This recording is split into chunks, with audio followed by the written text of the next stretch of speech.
TV and movies can often portray the life of a famous chef as pretty rock and roll. But Canadian chef, TV host, and personality Matty Matheson has experienced more than his share of struggles, and it's been a long road to landing his massive success. So who's the guy behind this culinary tattooed sneakerhead? Here's the real truth about Matty Matheson.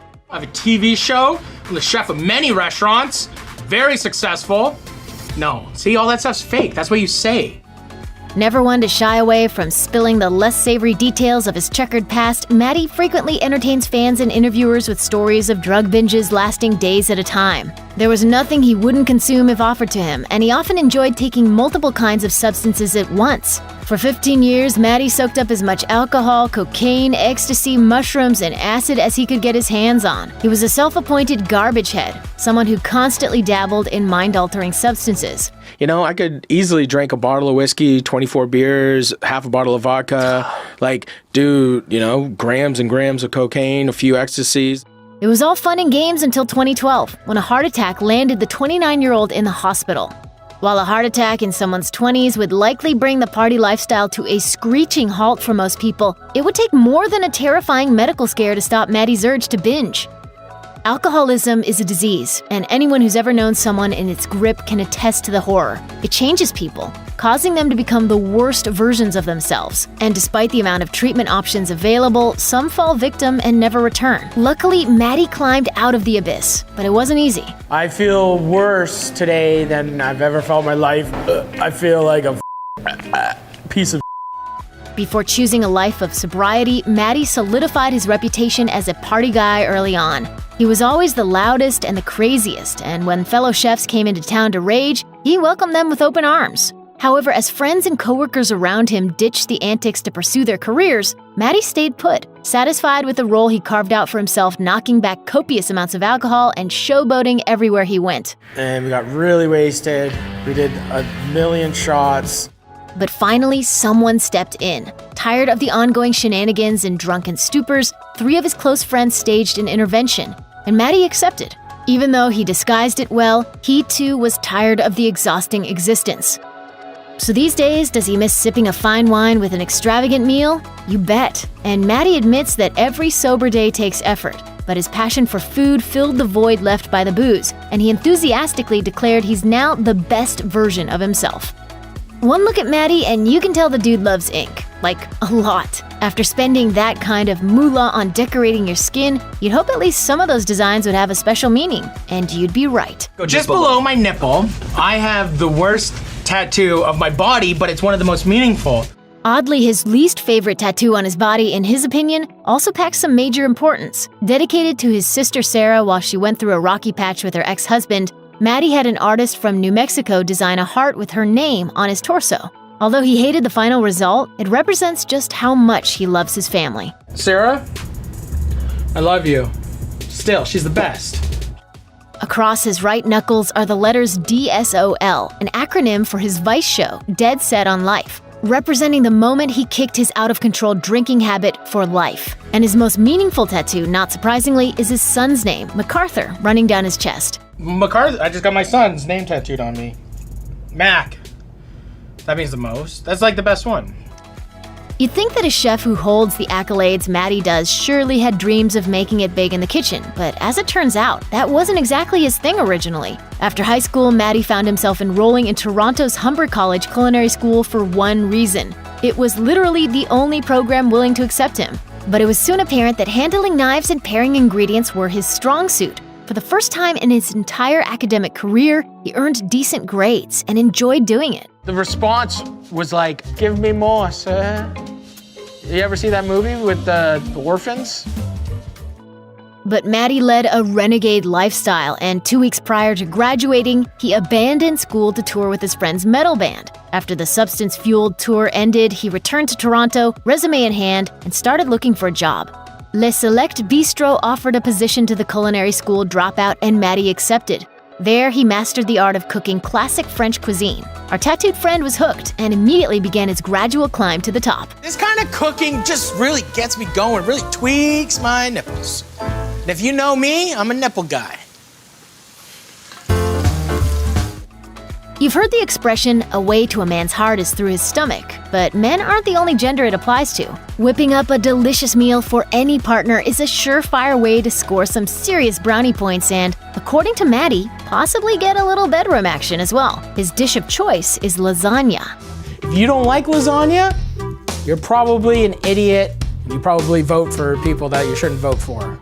So listen up, all you hopeful romantics who also love Italian food. First, use nothing but fresh ingredients, including a great olive oil. Once everything reduces down, the flavors combine to create a gravy any Italian grandmother would brag about. See this layer? See these things?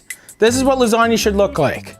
Once all the ingredients are meticulously layered into a deep pan, pasta, meat, cheese, repeat, throw that bad boy into the oven and let the magic happen. The golden brown crust that forms on top ends the show, and now it's a one-way trip into your rumbling bellies. You make the lasagna for someone you love, I guarantee you'll get laid. Anyone who's worked even one day in a kitchen knows there's a lot to learn. Narrowing down all the tips and tricks to just the essentials might seem like an impossible feat to lesser chefs, but Matty's got your back. The foundations, the building blocks, everything you need to know about cooking! According to the chef, knives are the cornerstone of any successful kitchen. If you plan on rising to the ranks of home culinary whiz, splurge on a good one. Pair it with a solid cutting board, sturdy pan, and capable spoon.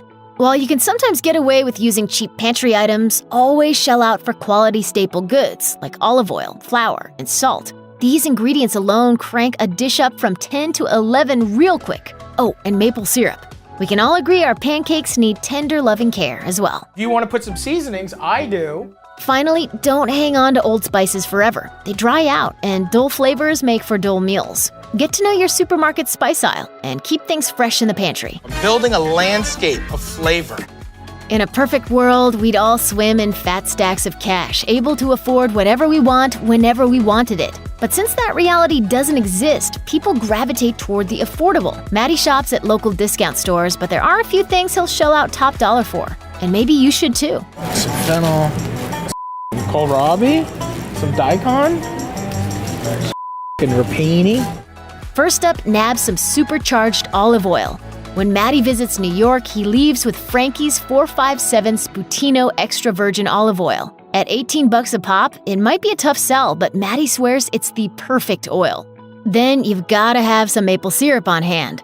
Société Original Remont Pont maple syrup is the real deal according to the big guy. He describes it as pure, toasty, and made with such precision and care. Matty also is never without Hostess cupcakes. Although his wife prefers that he avoids these rich, sugar-laden snacks, Matty's all in. And finally, you'll need some real nice tomatoes. Matty claims each bite of Bianco di Napoli whole-peeled organic tomatoes whisks you away to the hills of Tuscany. Developed by the head of Phoenix's famous Pizzeria Bianco, they supposedly taste like succulent strawberries.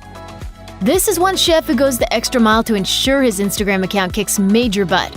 And if you assume it's inundated with curated pics of Kobe beef or divine Michelin dishes, you're wrong. Sure, he's got enough drool-worthy posts to satisfy any foodie, but it's the other stuff that piques the interest of Insta addicts. For one thing, the guy's not afraid to show some skin. He's large and in charge, and he posts the photos to prove it. Are you bold enough to show the world what a bird's eye view of you sitting on the toilet looks like? Matty is, and that's why people love him. Hi guys, I'm so excited! His Instagram account's also a fervent reminder of how important family and friends are to him. Anyone in need of good vibes can fire up his pictures and bask in the positive energy radiating off his contagious smile. A photo with Bill Nye, science's coolest guy? Yeah, he's got one. Are you a fan of the Trailer Park Boys? Well, so is Matty. Brag about your Instagram heroics all you want, but you'll find it nearly impossible to match Matty's. It's my cookbook! Knowledge isn't something to hold secret no matter what it is. Matty agrees wholeheartedly with this, and he blessed the culinary landscape with his aptly titled Matty Matheson, a Cookbook. Inside its cover, you will find tons of great Matheson family recipes, as well as a glimpse into the fond memories that laid the groundwork of his eventual passion, good eating. It's selfish of me to keep these recipes to myself. This definitely isn't your grandma's cookbook. Need proof? He describes his maple bacon Jack Daniel's sauce by saying, You could pour this on like a burning baby diaper and suck it off like a soup dumpling from a Chinatown Chinese restaurant. It was just like this young punk being like, I don't care about society, man. And then I'd go sit at that table and I'd have a chicken cacciatore and I'd be like, I think I get society. Matty emphasizes the book is an unfiltered look into his childhood, reminiscing about the days he spent with his grandfather, shucking fresh oysters with a rusted knife or falling asleep in the booths every time he visited the family restaurant. There's an undeniable honesty in his words, and it all comes from the heart. Pancakes, pancakes. Although nutritionists implore you to eat breakfast because it's the most important meal of the day, Matty isn't having any of it. In the hierarchy of daily meals, breakfast sits alone on the bottom. Instead, he'd rather start his day with a rich bowl of pho. Since a hearty helping of delicate noodles isn't exactly what most places offer early risers in America, Matt does have a breakfast go-to, hash. He nicknames the stuff fridge cleaner because you can throw in just about anything from your refrigerator. Time for a fridge purge? If the answer's a resounding yes, there's no better time to fire up a helping of hash. You should start your day off with a real big old heavy-duty hash. For a guy who avoids breakfast like Superman avoids kryptonite, there's one pet peeve he finds hard to forgive: cold syrup on a stack of hot pancakes. Do everyone a favor and heat that sugary nectar up before dressing that stack. I make the best pancakes in the world. Try to me on this. Since Food Network gave him the boot in 2007, Emeril Lagasse has been in about a dozen shows as either the star or a guest. Not all were successes, but he wants to be remembered first and foremost as a restaurateur. This is the untold truth of Emeril Lagasse. When Lagasse was just 10 years old, Carrero's Bakery hired him for $1 an hour to wash pans, according to CNN. 2 years later, the bakers taught him how to bake bread, and at Carrero's, his passion for cooking was kindled. But Lagasse wasn't sure if he wanted to become a chef because he also loved music just as much. He was a percussion major and played drums with a local band, performing several nights a week throughout the school year. As his high school graduation got closer, the prestigious New England Conservatory of Music offered Lagasse a full scholarship. But cooking inevitably won out over music, and he turned it down. His mother was upset about his decision, but his father encouraged him to go do what he loved, saying, "If you think this is a way you can get a ticket out of here, then you go for it." Lagasse enrolled in the culinary program at Johnson & Wales University in Providence, Rhode Island, and paid his tuition by working at a local Italian restaurant, where he met his first wife. He graduated in 1978 and set out to France to hone his skills. Lagasse soon found out that Parisian chefs were less than welcoming to a culinary school graduate. He returned to the US and found work as a sous chef in Philadelphia and Boston. In 1982, a recruiter sent Lagasse's resume to Ella Brennan, the owner of Commander's Palace, a legendary New Orleans restaurant. She rejected it because he lacked experience and was only 23 at the time. The recruiter persisted, and Brennan agreed to interview him. She told Bon Appetit that at the time she said, "Okay, I'll bring him in, but I'm telling you right now, I don't think it's going to work." When they met, Lagasse charmed Brennan by telling her that the Commander's Palace kitchen smelled like his mother's kitchen. He cooked a meal for her and her brother, and they knew they had found someone special. A few days later, the Brennans offered him the job. Brennan told CNN, "Once Emeril got down here, we really had a chemistry." The Brennans tutored Lagasse in Creole cuisine, and he began to experiment with the restaurant's dishes by adding the Portuguese influences he'd learned from his mother. After over 7 years at Commander's Palace, Lagasse wanted to open his own restaurant. He found an abandoned space in New Orleans' Warehouse District, which, in 1990, was run down. During the building's renovation, Lagasse locked himself in an office for 15 hours a day writing and testing recipes. In an Eater interview, he said, "Today those dishes kind of seem okay. But if you think back to 25 years ago, those dishes were so cutting edge for New Orleans." Emeril's opened to rave reviews and was selected by Esquire as Restaurant of the Year.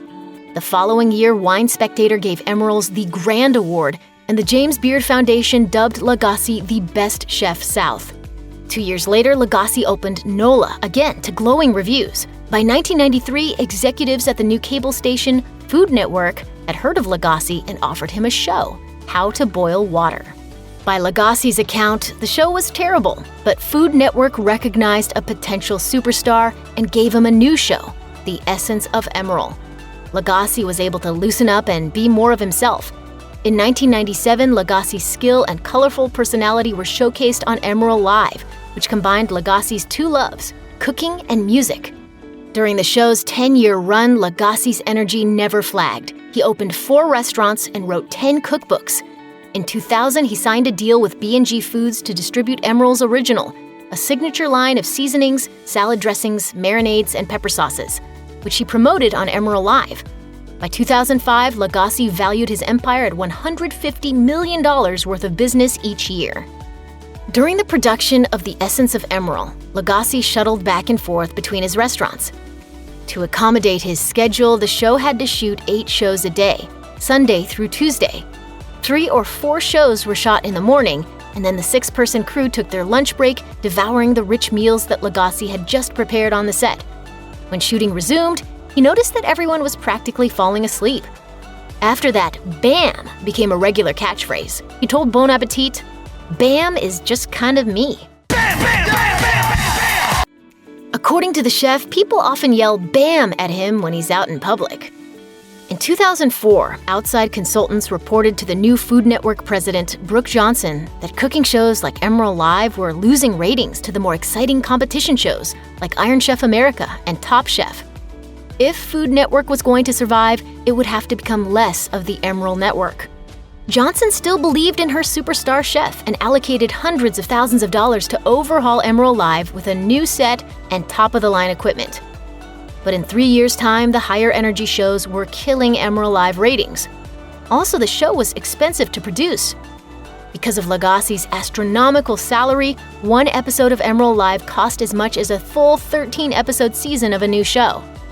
In 2007, Johnson warned Lagasse that the direction of the network may be changing. He knew his audiences were graying, but he believed the show would bounce back.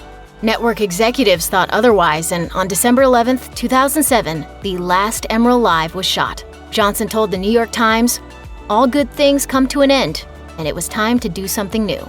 A few weeks later, she informed Lagasse that Food Network was also ending production of The Essence of Emeril. Marketing head Susie Fogelson wanted to keep Lagasse at Food Network. She suggested to Lagasse's agent that he compete on Iron Chef America, but his agent was against it, saying, "We don't want to see Emeril in an aggressive situation like that." Instead, Lagasse wanted to invite family-friendly guests like Elmo from Sesame Street. Right here. When Emeril Live got pulled, Lagasse retreated to New Orleans and worked as a line cook at his restaurant. He was furious and confused about why he'd been given the boot. He told GQ, "When it ended, everybody felt like it was time for a little break. I didn't necessarily think that." Fogelson didn't want to give up on Lagasse, so she summoned him back to New York to discuss his future with Food Network. Again, she proposed that he might pivot to a competition show, but Lagasse wasn't having any of it, and he stormed out. In 2005, Hurricane Katrina devastated New Orleans, and Lagasse's 3 restaurants, Emeril's, Delmonico, and Nola, were severely damaged, with over $2 million in losses from flooding and looting. Compounded by the destruction of his home in Mississippi and cancellation of Emeril Live, Lagasse was paddling through some rough financial waters. But in 2008, Martha Stewart and her company came to the rescue and bought the rights to Lagasse's culinary franchise, including his television shows, cookbooks, Emeril-branded spices, and cookware for $45 million in cash and $5 million in stock. Stewart considered their tastes and styles vastly different, but she told the New York Times, "Being complementary and different is better than being competitive." In an NBC interview, Lagasse said, "She showed up at a time when I thought the whole ship might be going down." After the deal was completed, Lagasse didn't seem to regret relinquishing his cookbooks and licensed products to Stewart. He said, "My little bit just fits into a corner of her empire, and I'm happy to be there." Somebody opened my cupboard the other day, and they said, "You have Emeril?" I said, "Of course I have Emeril in my cupboard. You're right there, front and center." In 2012, Lagasse, Martha Stewart Living Omni Media, and Home Shopping Network were hit with a lawsuit for being, quote, "willfully and maliciously engaged in counterfeiting and selling knives supposedly made in Solingen, Germany, a city renowned for its steel forging since the 11th century. The lawsuit claimed that the inferior knives were branded with Emeril and Solingen's trademarks on one side of the blade, and on the other side were marked China. where the knives were actually made, as Forbes reported. The lawsuit further accused Lagasse, Stewart, and HSN of having been, quote, unjustly enriched by illegally using the chamber's intellectual property for their own financial gain. Included in the complaint were several negative reviews from HSN consumers, one of whom wrote, "That is terrible when a top chef lies to you on TV. Emeril cannot be trusted with what he advertises." The chamber sought damages of $2 million for each time Lagasse, Stewart, and HSN infringed the Solingen trademark, totaling $24 million. The lawsuit was settled in 2014 for an undisclosed amount, and according to Today, a permanent injunction was put against the group that prohibited them from selling products with the Solingen trademark. In 2001, Lagasse was at the height of his TV fame, and designing women creator Linda Bloodworth-Thomason whipped up a frothy sitcom for him. She explained, "The plan was to put Lagasse in the middle of these loud, mouthy designing women types with great food." NBC initially had high hopes for their new sitcom star, but during production, it reportedly became apparent that the show had problems. As Bloodworth-Thomason noted in The Hollywood Reporter, "He was expected to become an actor overnight, and it just didn't work." Lagasse was so accustomed to ad-libbing on Emeril Live that he couldn't keep to the script. Emeril premiered 2 weeks after 9/11, and reviews were uniformly dreadful. One Los Angeles Times critic wrote, "Sitcom anorexia. Lagasse, schmassy. Dump this sucker fast." The show failed to draw an audience, and although 10 episodes were filmed, Emeril was canceled after its 7th episode aired. Lagasse married his third wife, former realtor Alden Lovelace, in 2000, and 2 years later, they founded the Lagasse Foundation with the intent of creating opportunities for children in disadvantaged situations. Its mission statement is to help youth realize their full potential through culinary, nutrition, and arts education. The foundation has funded programs for teaching children how to grow sustainable foods and culinary and hospitality training in school cafeterias. In 2005, after Katrina's devastation of New Orleans, the Lagasse Foundation created a fundraising event, the Carnaval du Vin, which featured a high-end wine auction and walk-around tastings by Lagasse's celebrity chef friends. The inaugural event raised $1.4 million, the proceeds of which were donated to organizations helping New Orleans area children whose families had lost their homes in the hurricane. The Carnaval du Vin has been an annual fundraiser since it began. According to the official website, the foundation continues to provide funds to communities affected by natural disasters and to date has raised more than $10 million and helped thousands of children in need. Most recently, the Lagasse Foundation committed $500,000 to nonprofits supporting COVID-19 relief efforts. Eventually, Lagasse and his family left New Orleans behind and moved to Florida. In 2013, the Cooking Channel and Food Network jointly premiered Lagasse's new television series, Emeril's Florida, which spotlighted Florida's restaurants and cuisine, including his own. Visit Florida shelled out $16 million, $12.7 million of which was taxpayer money to promote Florida tourism on the show. In 2017, after the show was canceled, the Florida House of Representatives began an investigation into the show's finances. According to Politico, the show's producer, Matt Media, reportedly received $1.25 million and Lagasse got $4 million. Matt Media's owner, Pat Roberts, refused to turn over financial records, claiming he could be sued, and the House issued a subpoena for them. As of mid-2020, the investigation into Lagasse's and Roberts' payments is ongoing. Eric Ripert is one of the classiest chefs to hit the culinary scene in recent memory. Born in Antibes, France, Ripert developed a passion for cooking at a young age and became an internationally renowned chef while he was still in his 20s. Ripert also hosts the PBS show Avec Eric, frequently judges on Top Chef, and has authored several books. The chef is also known for his enduring friendship with Anthony Bourdain. It was Ripert who discovered Bourdain in his hotel room after he ended his own life on June 8, 2018. The two had been friends for years, with Ripert making frequent appearances on Bourdain's shows No Reservations and Parts Unknown. We're not going to be good at this. This is going to be like I Love Lucy. More like a Laurel and Hardy. Casual fans of Bourdain's work may be curious about Ripert's backstory and their friendship. Here are a few things you may not know about Chef Eric Ripert. Early days. Ripert's childhood was a troubled one. His parents divorced when he was young, and his father, with whom Ripert was close, died when he was 11. His stepfather was a cruel man who mistreated Ripert. With Ripert's encouragement, his mother eventually kicked his stepfather out of the house. Ripert kept quiet about his childhood for many years, keeping the details of it even from his close friends until he published his memoir, 32 Yolks, From My Mother's Table to Working the Line, in 2016. After reading his friend's book, Bourdain told the New York Times, "I knew it wasn't a happy childhood, but I had no idea how dark. You just don't see evidence of that darkness." Ripert left home to attend a culinary boarding school at the age of 15 and never looked back. He told Inc., "It was emotionally difficult, but the excitement of going to culinary school, being accepted in the program, and being able to cook, which was my passion already at the time, was so strong. Mother knows best."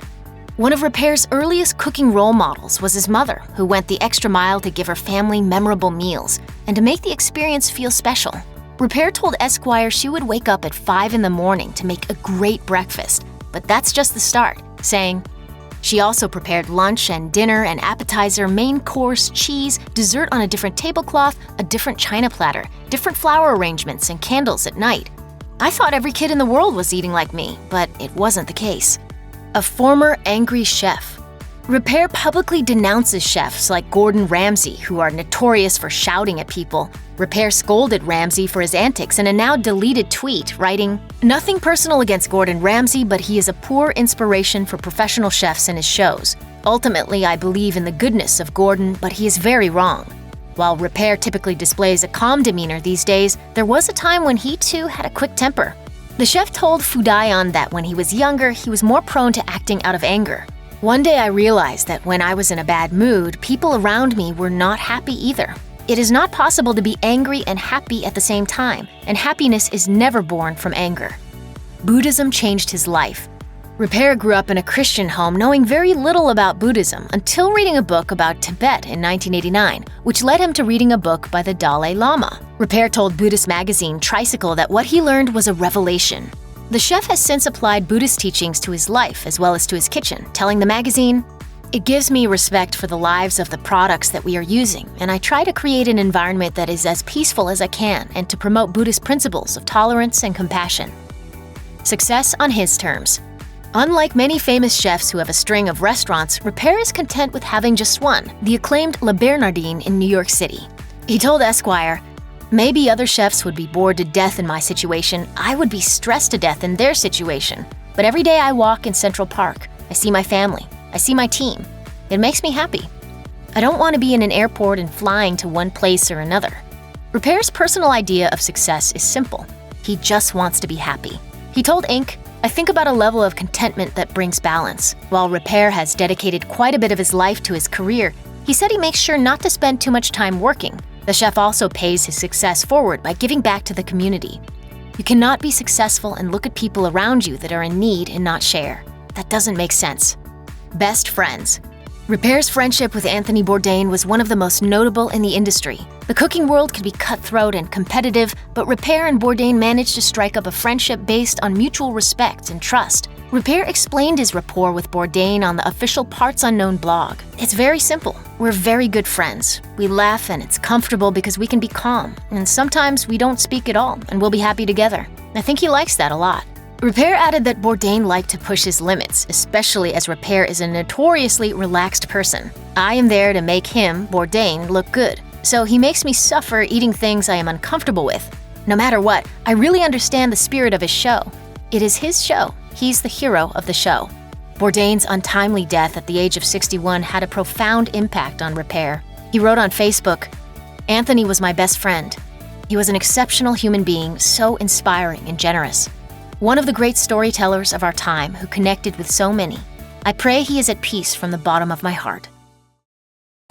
One of Food Network's best-loved stars, Giada De Laurentiis rose to fame in 2003 with her first TV show, Everyday Italian. But while De Laurentiis has been in the limelight for a number of years, there are still some things that even her most devoted fans don't know about her. Here's the untold truth of Giada De Laurentiis. Let's have some fun. Growing up Giada. De Laurentiis has worked in TV for a number of years, but the family's showbiz connections didn't start with her. Her maternal grandfather, Dino De Laurentiis, was a famous movie producer. Her mother, Veronica De Laurentiis, was an Italian actress, and her father, Alex Di Benedetti, was an actor and producer who knew Dino well, according to the Daily Meal. After her parents got divorced, she took her mother's last name and moved with her to California. All the trials and tribulations of being a small child in a different country actually made me the person I am today. It wasn't smooth sailing at first for the aspiring chef. I have a large head. In fact, when I was a kid, people used to make fun of the size of my head. De Laurentiis also told The Chew that as a child, she was gifted a nickname that kind of rhymed with Giada. All right, what was your nickname as a kid? Jabba the Hutt. Oh. Because the Star Wars movie came out, and so that was what all the kids called me. First lady of the Vegas Strip. De Laurentiis opened her first restaurant, Giada, in the Cromwell on Las Vegas Strip in 2014. And according to Elle, that also made her the first woman to have her own restaurant on the Strip. So you don't need many ingredients, but you need great ingredients. Because if you only have 4, those 4 better be top of the line and they better have a ton of flavor. In February 2018, De Laurentiis opened her second Vegas eatery, Pronto by Giada, at Caesar's Palace. Truffle Pass. If you're over all truffle everything, you might want to hit up De Laurentiis' recipes. When asked what food trend she's tired of, she told The Feast, truffles in everything. Truffles are something that should only be used when in season. It doesn't make you more of a gourmet cook to use truffle in everything. Her mini-me. In March of 2008, De Laurentiis gave birth to daughter Jade with ex-husband Todd Thompson. While you've likely heard references to Jade or seen her on Giada at home, you might not know that Jade and Giada share a name. Sort of. She Knows reported that Giada is Italian for Jade, so both of their names have the same meaning. As for her zero prenup divorce from Thompson, De Laurentiis is said to be forking over a whopping $9,000 a month in child support. Tragedy turned advocacy. In 2003, De Laurentiis' younger brother, Dino, died of skin cancer at just 31 years old. She told ET, "He was the person I turned to for everything. When something great happened in my life, when something bad happened, I would talk to him 2 to 3 times per day." De Laurentiis later recorded a PSA for Stand Up to Cancer in her brother's honor. He died from melanoma when he was 31. Every hour, someone dies from melanoma. It doesn't have to be someone you love. Feeling the hashtag fails. Just because she's a celebrity chef doesn't mean she hasn't had her share of cooking disasters. De Laurentiis told The Feast she nearly ruined Thanksgiving while working a catering job back in the day, remembering, "They had a big dog and I wasn't used to cooking around dogs. I tripped over the dog once I put the turkey on the platter. Once the turkey hit the floor, that dog got to it before I did." And De Laurentiis' first Today Show appearance wasn't exactly flawless. She told Jimmy Fallon that during her cooking segment, Matt Lauer, with a fork, cuts my supposed grilled chicken breast. It is completely raw. She then recalled, He runs to the back, spits it out, and to the camera says, "She tried to poison me. Your career is over." last meal. De Laurentiis revealed to Health magazine that her last meal would be a 7-layer chocolate cake. And she's even planned out exactly how she would enjoy those final earthly bites, saying, "I would eat all of the frosting on the outside, then I would peel off the cake and eat the layers in between." Sounds like a last meal to satisfy any serious sweet tooth. Look how gorgeous that It is. screams Giada. Look at that. No, it doesn't. I'm not pink glitter. Yeah, I mean, it's. Nigella Lawson is a chef, author, and beloved television personality who has spent decades in the spotlight. But there are a few aspects of her life story only known to die-hard fans. This is the untold truth of one of Britain's most cherished chefs. Lawson is one of the most well-known female chefs on TV, and she's made sure to use her platform to talk about why cooking can be a feminist act. When The Guardian asked her point blank if she was a feminist, she answered, "I feel the answer to be so self-evidently a yes. I am almost baffled by the question." Lawson also wants women to know they are, quote, entitled to eat. She told The Cut, "I think that this sense of entitlement is important because women had been trained to be the providers of food but not the consumers of food. And that to me is a terrible thing. Letting women know that they can enjoy food without reservation is an essential part of Lawson's feminism." Speaking of no reservations, Lawson and the late Anthony Bourdain worked together on the food competition show The Taste, but their unlikely friendship started a decade earlier when they met at a dinner party. When Bourdain signed onto the show, he said he'd only do it if Lawson could be a co-host as well. After Lawson's ugly divorce was finalized, Bourdain sweetly observed to the Daily Mail that Lawson had since, quote, blossomed into an even more confident chef and host. Bourdain was also vocal on Twitter when Lawson was denied entry to the United States based on an earlier court case confession that she had used pot and cocaine in her past. Bourdain tweeted, "I am absolutely mortified with embarrassment over the cruelty and hypocrisy of US actions. #Nigella travel. Unbelievable. The Taste was cancelled after 3 seasons, but Bourdain and Lawson reportedly stayed close. Upon Bourdain's death, Lawson stated on Twitter, "Heartbroken to hear about Tony Bourdain's death. Unbearable for his family and girlfriend. I'm going off Twitter for a while."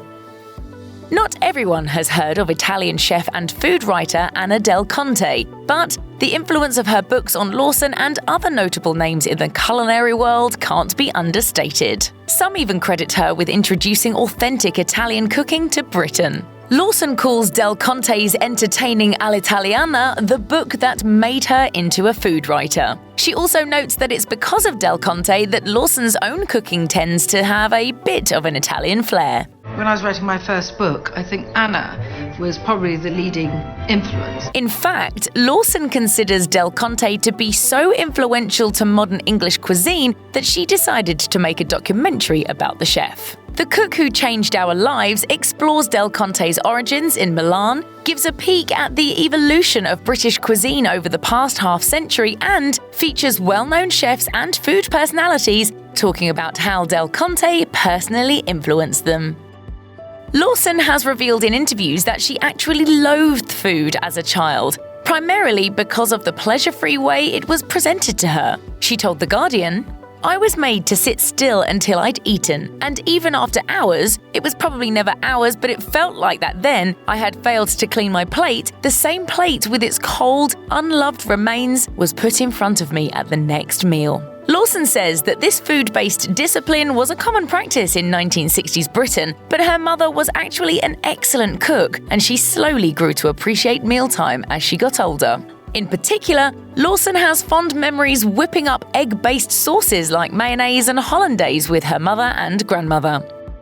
All cooks have a few tools up their sleeve that they just couldn't do without. Lawson told the Wall Street Journal that for her, a microplane and a mezzaluna are 2 must-own gadgets. If you're unfamiliar with these handy tools, microplanes are sharp, fine, rasp-style graters. They can be used for grating cheese, zesting citrus, shaving chocolate, and a whole host of other essential kitchen tasks. A mezzaluna is a curved Italian blade used for finely chopping herbs, nuts, and fillings. Lawson admits she doesn't have good knife skills, so for her, a tool like the mezzaluna makes chopping way less tedious. And Anna Del Conte uses one, so you know it's authentic.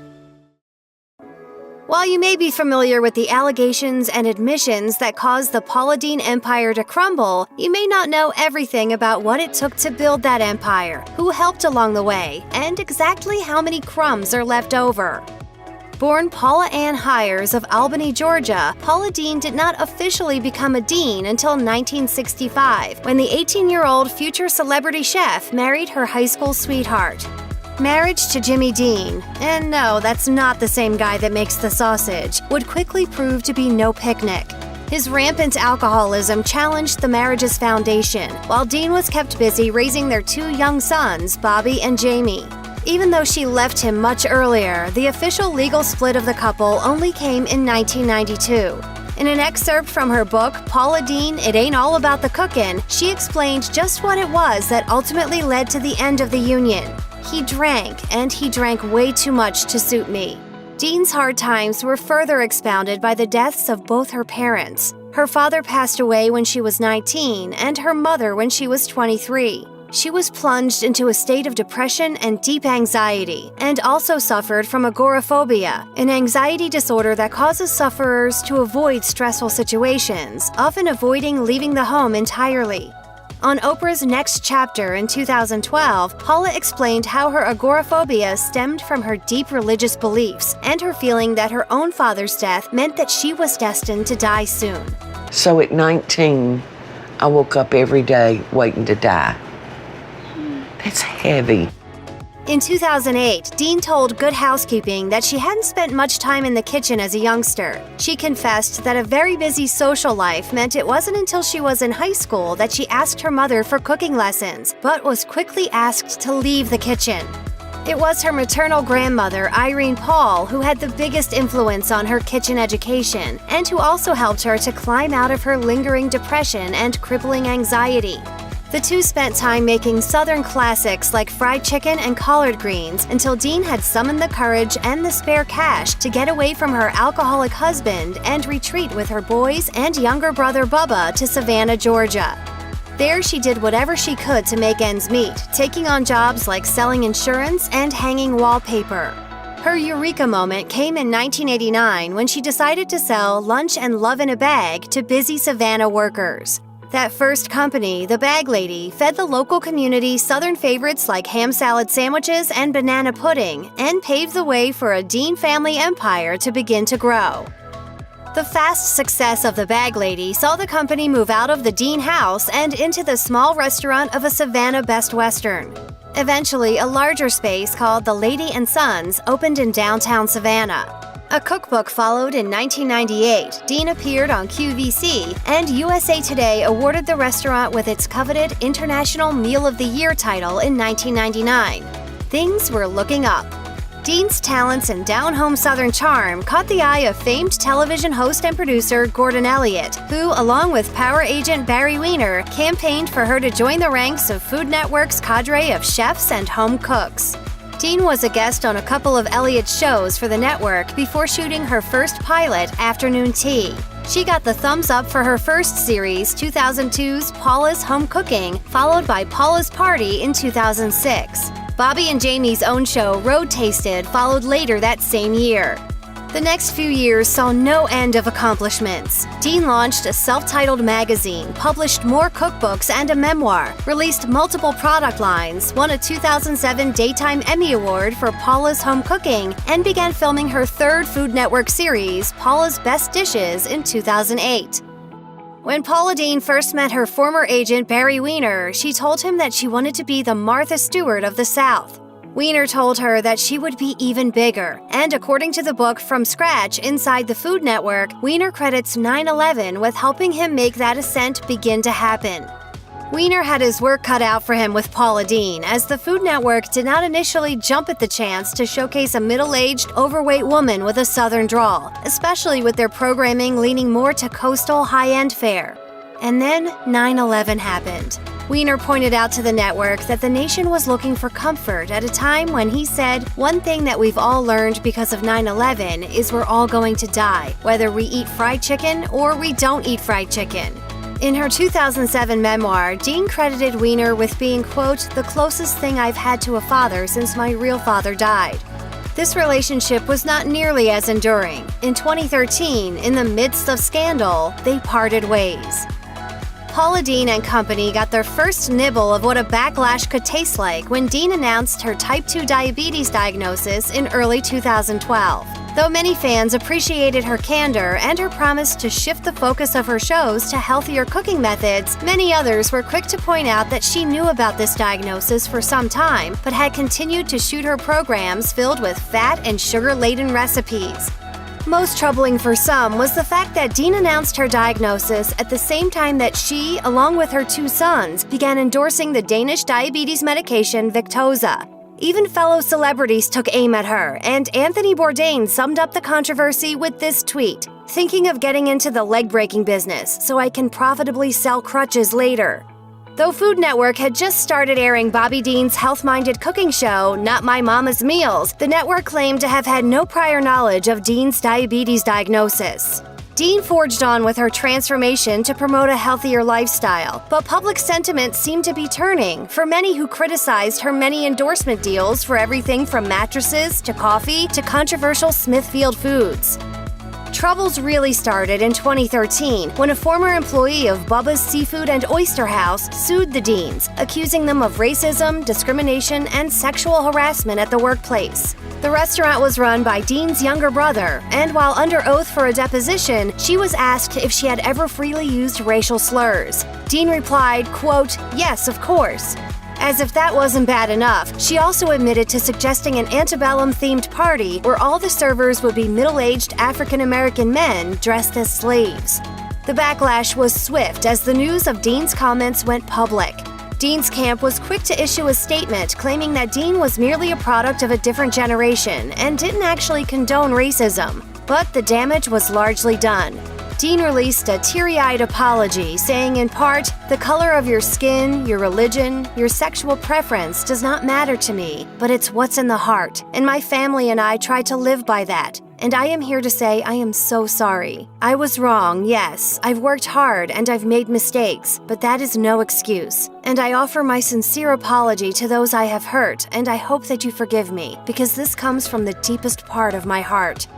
Deen saw her contract with Food Network terminated, and then watched as the retailers and companies she had lucrative deals with quickly severed ties with the disgraced star. Pop culture also made it clear she was not going to be forgiven easily. Which N-word is she talking about? There's a whole bunch of N-words. Well, the bad one. Like nutrition. No. Dora Charles worked for Paula Deen for 22 years, coming to her as a cook when Deen was still operating out of the Savannah Best Western. Charles quickly became an integral part of the Deen kitchen, helping to open the Lady & Sons, then taking on major responsibilities like training staff and developing recipes. Deen referred to Charles as her, quote, soul sister, but Charles was still making $10 an hour long after Deen and family were featured prominently on Food Network.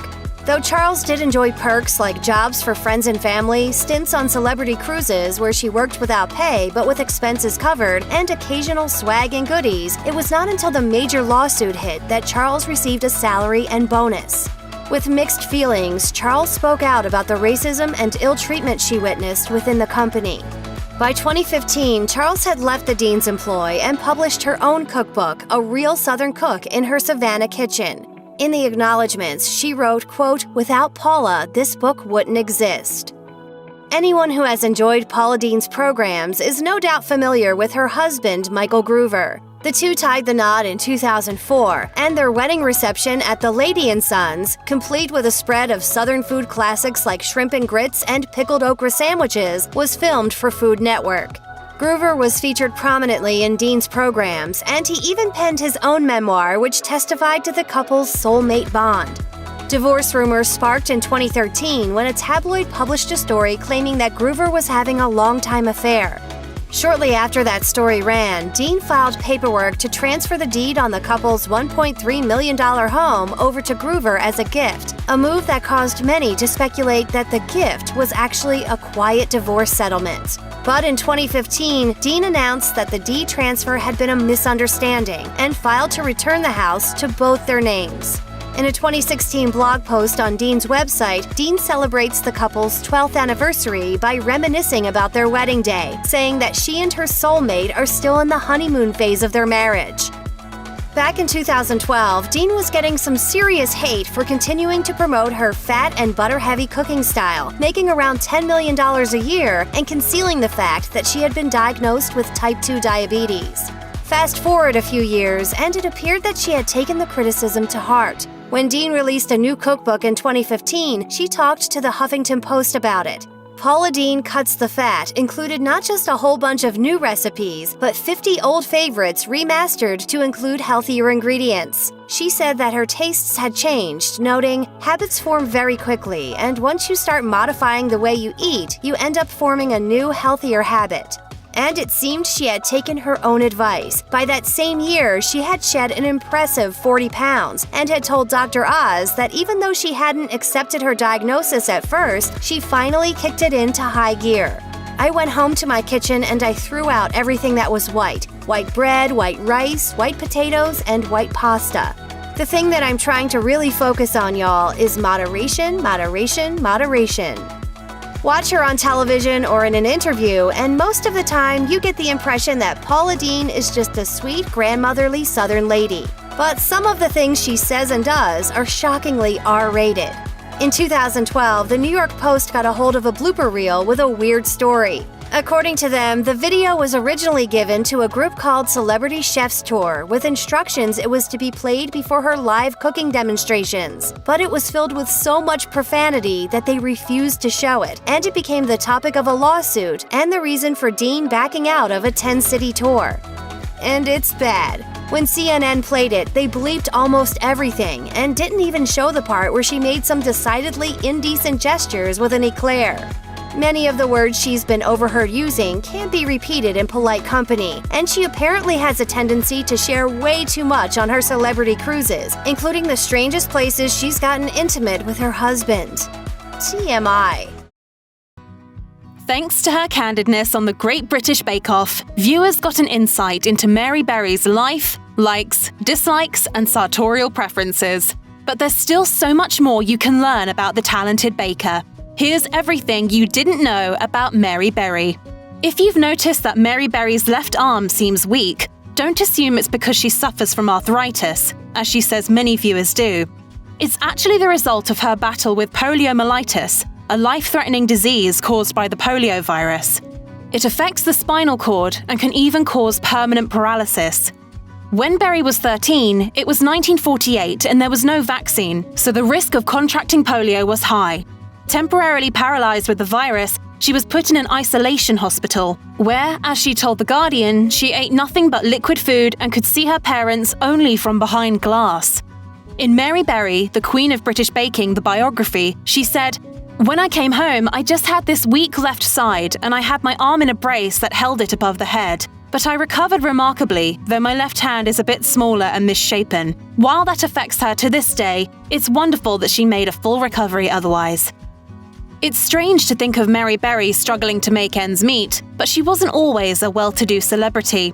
She was trained in home economics, but when she moved to London at 21 years old to work at the Dutch Dairy Bureau, she was bitten by the professional cooking bug. Not affluent enough to afford it herself, Berry managed to persuade her boss to sponsor a month-long course at the Cordon Bleu in Paris when she was 25. Here, the first hurdle she had to overcome was language-related. While talking to students there in 2012, when she accepted an honorary diploma, she said they were lucky courses were now conducted in English. During her time in 1960, she had to speak French well enough to give an oral examination in the language. She was also struggling financially. Even though her boss was sponsoring her tuition, she had other expenses to worry about.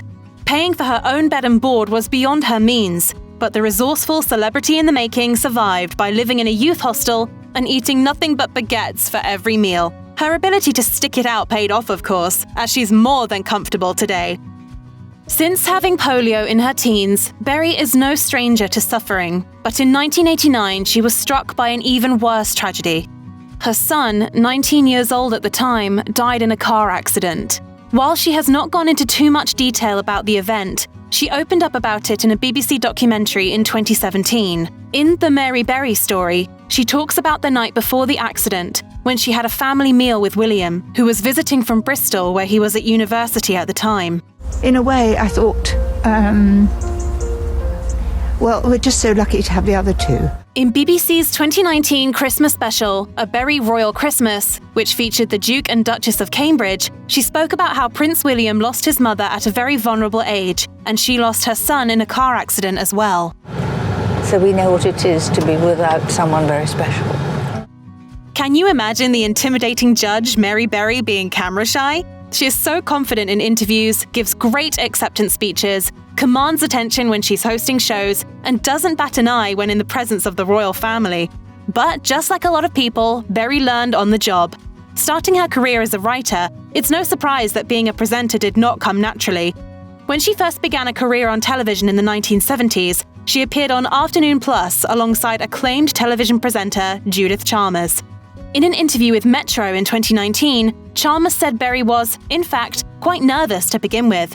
She explained, "Berry was a little nervous to begin with, but she says I taught her to smile. I said, if you could just look up occasionally into the camera, you'll invite the viewers in."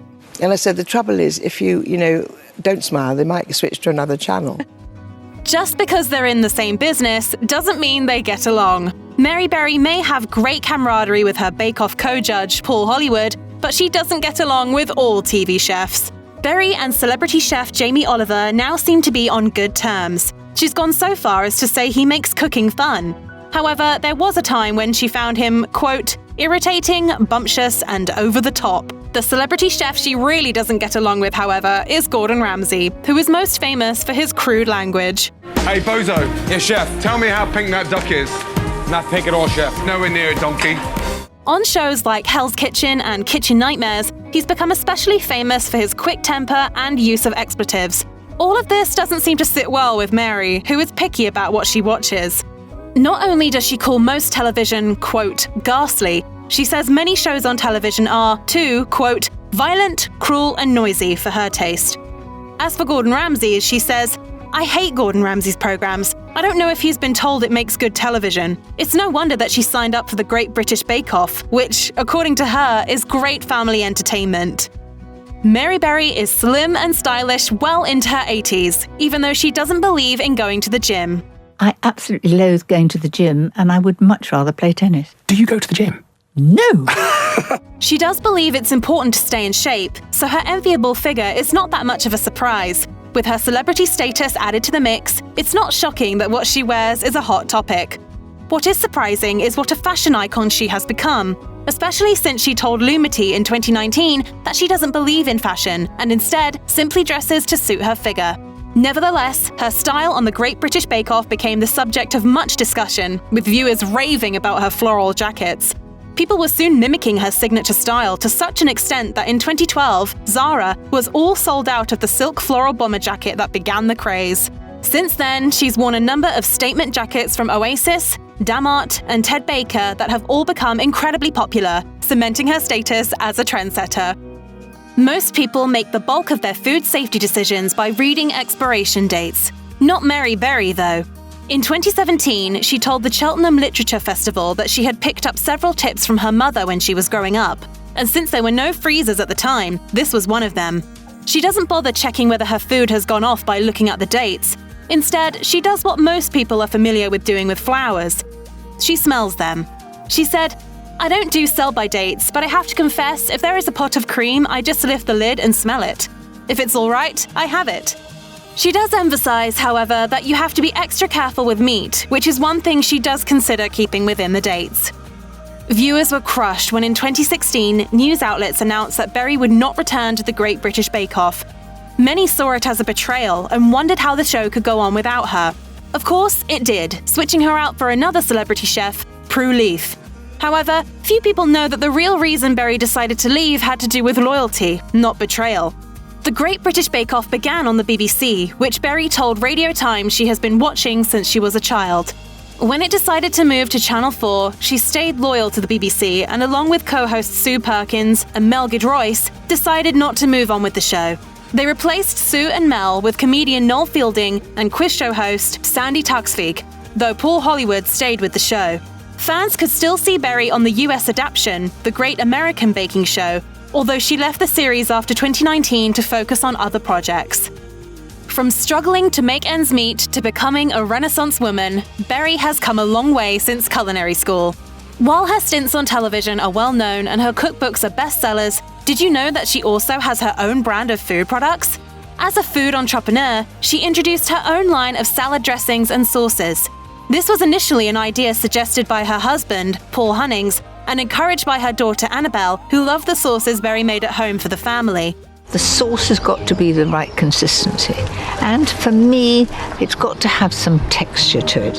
In 1994, she and Annabelle launched a few dressings under the brand Mary Berry and Daughter. The range has since expanded and become incredibly popular, although in 2018, it had a slight setback. The Telegraph reported one of the batches was being recalled, and the Food Standards Agency said it was because of an undeclared egg, an allergy-causing food for some, in the ingredients. Now called Mary Berry's Recipes to Inspire, the range has since been revamped. It's been repackaged and presumably relabeled to include everything that goes into the products.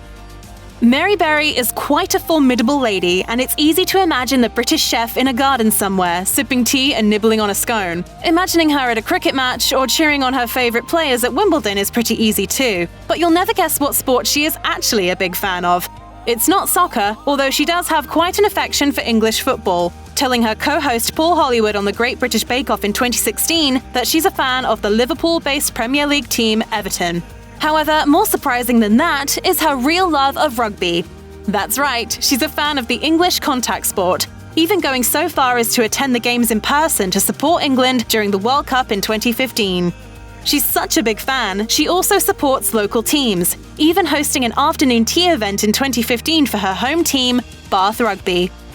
She's beloved the world over, but Mary Berry has not been without fault. She's made some pretty controversial statements over the years that have sparked ire from several of her viewers. In 2018, she was accused of fat-shaming a Michelin-starred chef who appeared on her show, Classic Mary Berry. She made the remarks after chef Nathan Outlaw revealed he loved windsurfing. Cooking fish. You surfing? Can you believe it?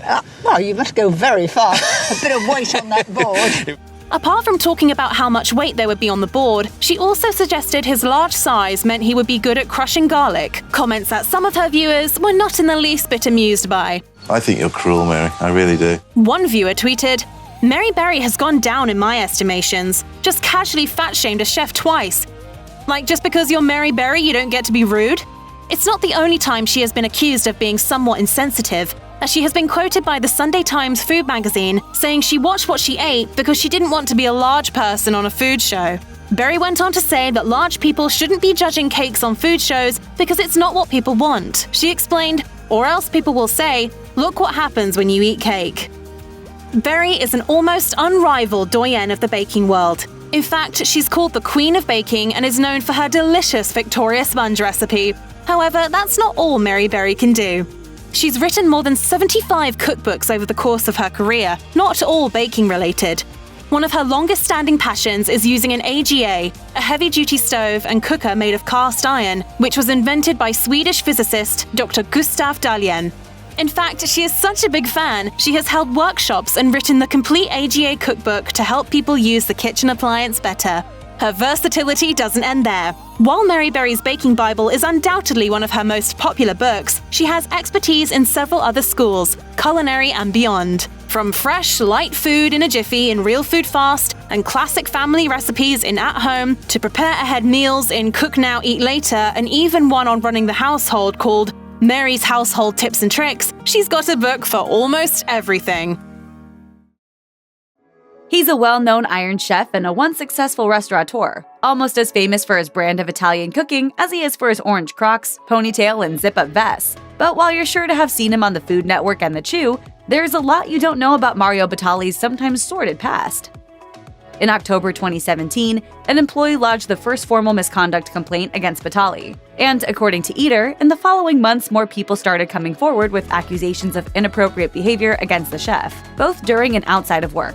One woman even claimed Batali cornered her in a small room, forcing her to climb over him to escape. And others called him a, quote, bully and generally an awful person. I think Mario Batali is a monster. Behind the scenes, he is hurtful and he does not respect women. Accusations of misconduct go back to the 90s, and both current and former employees have come forward to claim they were targets of Batali's unwanted advances. Other former coworkers have corroborated their stories. While Batali and Bastianich Hospitality Group and partner Joe Bastianich condemned the actions and reiterated a commitment to providing a safe work environment for their employees, Batali didn't make any denials. He said in a statement, "I apologize to the people I have mistreated and hurt. Much of the behavior described does, in fact, match up with ways I have acted. That behavior was wrong and there are no excuses. I take full responsibility and am deeply sorry." As a result of the accusations, he was asked to leave The Chew and took a leave of absence from other business endeavors. In May of 2018, the NYPD announced they were conducting an investigation into the accusations, but that investigation was closed in January 2019 with no charges filed. According to CNN, only one of the two cases being investigated was within the statute of limitations, and the NYPD was unable to find probable cause for either case. By March 2019, Batali officially dissolved his restaurant partnerships. But before his downfall, the chef made quite a mark in the food industry. It's no secret that working in the restaurant industry is stressful, and when you're in charge of multiple restaurants and countless employees, that stress level goes up through the roof. But Batali claimed to have found a way to manage his temper and stress by practicing mantra-based transcendental meditation, or TM. You don't need to die for what you want to accomplish. And that's what TM is about. He told the 10% Happier podcast that he was introduced to the idea by Jerry Seinfeld and his wife Jessica. After joining them for a couple of dinners and talking about the positive impact regular meditation can have, he not only decided to give it a go, but he says he noticed a difference within a month, claiming, And it allowed me to more carefully or more slowly react to something that was offending me, bothering me, pissing me off, or totally enraging me. Building a successful restaurant empire is no easy task, and Batali has offered up some advice on just how he did it. He summed up 3 points for Forbes in 2016, saying, "Be the first one there and the last one out, and surround yourself with a team of people that is the only team that matters to you." I don't have to be the smartest or the youngest or the coolest guy in the room. I just got to be in the room. He's also credited his father with installing a work ethic in him from childhood. He told the New York Times of an incident where his father called him home after he'd gone to a friend's house. Mario had done the dishes but left the sink a mess, and he says that was a key moment when he realized how important it is to see a job through to the end. Batali is famous for decadent meat dishes, particularly his pork-based creations. But he's also a supporter of Meatless Monday, a worldwide initiative officially founded in 2003 that has the support of everyone from animal welfare activists to environmentalists. Batali might seem like an unlikely name to add to that list, but in 2010, he took a pledge to introduce the concept across the board at every single one of his restaurants. He told HuffPost, "Asking everyone to go vegetarian or vegan isn't a realistic or attainable goal, but we can focus on a more plant-based diet and support the farmers who raise their animals humanely and sustainably. That's why I'm such a big believer in the Meatless Monday movement." This is exactly what we're going to have at my house, boy. which involves just delicious, simple pasta as quickly as you can make it. He made the commitment to offer at least 2 vegetarian options on the menu of each of his restaurants on Mondays.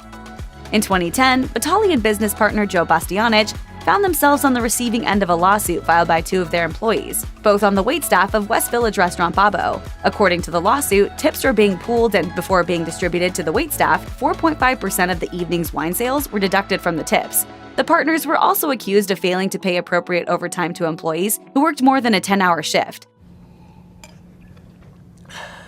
The lawsuit covered staff who had worked at the restaurants in almost all front-of-house capacities between July 2004 and February 2012, and included 117 plaintiffs in total. When the case was settled in March of 2012, a legal stipulation forbade Batali and Bastianich from publicly discussing the case, but it was revealed that they settled for a whopping $5.25 million, according to HuffPost. Batali's mega success almost didn't happen. In 1999, on opening night for his 3rd restaurant, Batali was double-checking a dishwasher when he heard a noise described as a flushing tube of water. At first, he thought it was coming from the dishwasher, then thought it was something in his ear. In reality, it was a brain aneurysm, and it nearly killed him. Emergency surgery the next morning saved his life. It turned out the chef beat some pretty stiff odds. Delish reported that half of those that suffer from aneurysms die immediately. 4 out of 5 suffer permanent brain damage, and only about 10% of sufferers recover completely. Batali was fortunate enough to be in that 10%, and ever since, he's been an outspoken supporter of the Brain Aneurysm Foundation. Most celebrity chefs have their own signature look, and for Batali, it all comes down to those orange Crocs. Love them or hate them, they're undeniably his. He once revealed to Inc., orange became the national family Batali color. At a certain point in your life, you realize, I don't really care what people think about my clothes. When his kids were very young, Batali dressed them in bright orange and yellow so he could spot them from across the park. When he opened his first restaurant, his wife bought him a pair of distinctive orange shoes. Once orange Crocs came out, it was love at first sight, so much so that he ordered 200 pairs when he heard they were being discontinued, according to Eater. No one will argue that health inspections aren't necessary, but in 2013, one of Batali's employees stepped forward with an odd claim. According to the accusation, Batali's restaurants were outfitted with a buzzer that could be pressed from the hostess stations, sounding an alarm in the kitchen. That was a signal that the health inspectors were on the premises, and chefs were to throw away what they were working on and leave the kitchen. Since most fines were issued for improper temperatures and worker sanitation violations, the idea was to get rid of the source of most issues. According to the New York Post, the buzzer system was verified by other employees. A manager and a hostess both confirmed that the systems were in place at Lupa and Babbo, but that they hadn't been used, and Batali refused to comment. Partner Joe Bastianich did, though, denying the entire thing, saying, "You don't have to throw away food. The rules are not that idiotic." He also claimed that they weren't in the business of evading health inspectors, and another employee said they were once so fastidious about health and safety that Batali would fire the managers of restaurants who didn't pass with an A grade. You're always trying to personify, exemplify, and put your imprimatur on it. That it's very difficult sometimes just to let something sing by itself. In 2011, Batali appeared on a panel of guests at an event hosted by Time magazine to discuss who was worthy of being Person of the Year. But some of his remarks landed him in serious hot water. After recommending food writer Michael Pollan for the honor, he went on to say the industry that has had the most impact on the world was the banking industry, adding, "The way that bankers have toppled the way that money is distributed and taken most of it into their own hands is as good as Stalin or Hitler, the evil guys." Needless to say, the statement didn't go over well. His spokesperson issued an apology not long afterward, but the damage had been done. Investment firms and Wall Street bankers canceled reservations, and at least one bank sent out a memo saying that they would no longer honor expense reports looking for reimbursement for money spent at his restaurants. Even 2 years later, Batali was on Bloomberg TV's Titans of the Table, still trying to smooth ruffled feathers, and claiming he was misquoted. It was never intended to be, I don't like bankers, that I don't like banking, I keep my money in a bank. We all say silly things, and eventually we learn to regret them. Batali has posted so many recipes that it's unlikely even the most dedicated home cook will ever get the chance to try them all. But the most unique might be his take on pop brownies. The double chocolate brownies were posted on Food 52, with the disclaimer that they were only for those living in a state where marijuana was legal, and that anyone who did decide to make them should, quote, make sure you're not driving and that you're hanging with cool people. Comments on the site were mixed when it came to the actual quality of the brownies, but High Times posted a bit of a warning. Following his instructions will just mean you're wasting a lot of pot. It all had to do with how it's prepared, and Edible Pros say that since Batali skipped a major step in the process, not activating the THC in the marijuana, his attempt at creating the pot brownie recipe to end all other pot brownie recipes fell completely flat. On October 18, 2016, President Barack Obama enjoyed his final state dinner at the White House. According to Eater, it was Michelle Obama who chose Batali to take charge of the food, and when he was asked how long he had been preparing for the evening, Batali responded, 56 years. We got a lot of work to do. The Batali pick wasn't random. He's been a longtime supporter of Michelle Obama's Let's Move campaign, and since the guests of honor were the Prime Minister of Italy and his wife, the choice was a logical one. 2 months of planning went into the dinner, and the first family requested Italian dishes that were a huge part of American culture, made with ingredients found in the States. Cooking for the president might seem stressful, but it was the opinions of Sasha and Malia that Batali was most concerned about. He said, "Kids are the only ones who tell you exactly how it is, so yes, we'll see what they think." Everyone needs their downtime, and according to what Batali told Bloomberg, he likes to relax with golf. He plays an estimated 45 rounds of golf each summer alone, and told the Haney Project, The reason I play golf is because I spend most of my life in small, hot rooms. When you're out on the golf course, it is that kind of sense of luxurious nothingness. Of course, his celebrity status has given him access to some of the best courses in the world, but his favorite spot of all doesn't have nearly the same recognition as others might. It's in Waterville, Ireland, and while it's world-class, he describes it as a shack and a track. He puts this hobby to good use, and Golf Digest reports his tournaments support his own charity, which furthered his mission of keeping children, quote, well-read, well-fed, and well-cared for. Batali hasn't been shy about his biggest pet peeve, food waste. A reported 40% of the world's food is wasted, and when he spoke with the LA Times, he gave some insight into making a positive impact on the world's food supply, which included everything from practicing nose-to-tail cooking to asking for smaller portion sizes at a restaurant. He also has raised awareness of the world's problematic obsession with perfect vegetables, telling outlets like Food 52 how important it is to realize vegetables and fruit don't have to look perfect to taste good. He says an unthinkable 6 billion pounds of produce goes to waste every year in the US alone. In addition to buying non-perfect fruit and veggies, he also says buying local and buying what's in season can go a long way toward cutting back on food waste. Won't you help save these fruits, rescue these vegetables, and give them the home they deserve? Batali also practices what he preaches. He once teamed up with Dogfish Head Craft Brewery and founder Sam Calagione to create a beer called Waste Not. It was made from waste food like stale bread and overripe tomatoes, and was on tap at big city restaurants across the country in 2015. He's a chef, a bad boy, and a TV star. But first and foremost, David Chang is a formidable cook. His pork buns may have landed him on the culinary map, but underneath his edgy kitchen persona, there's the real story of how he got to where he is today. This is the truth about Chef David Chang.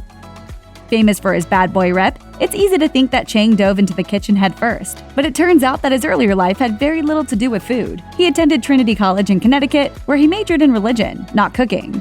And once he graduated, he moved to the world of finance. Lucky for us, he found his desk job painfully boring, and he eventually made his way to Japan to teach English.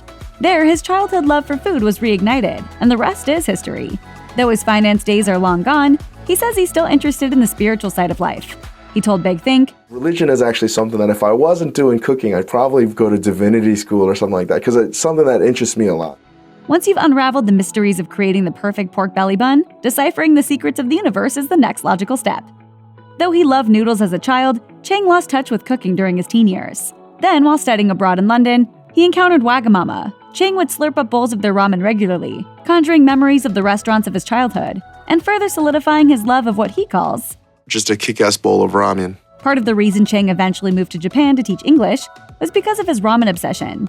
When he tried to learn to make noodles there and realized he had a backlog of cooking history he needed to brush up on, it gave him the push he needed to consider culinary school. Then when he finally opened his first restaurant, Momofuku Noodle Bar, it's no wonder then on the menu, along with his now storied pork buns, were steaming bowls of ramen.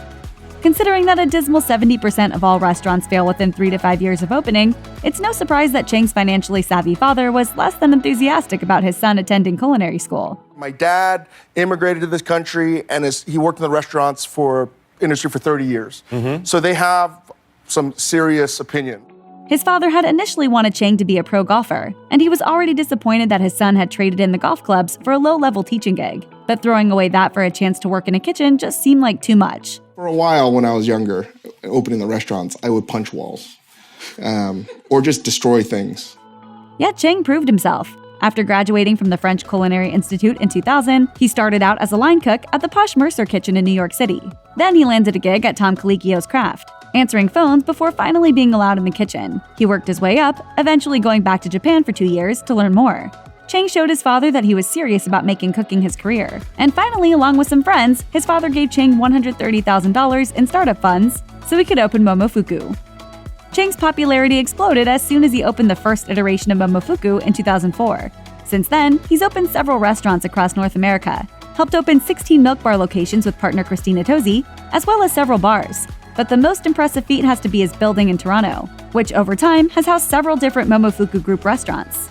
It's better than it's ever been, and I think that everybody's really proud of what we do.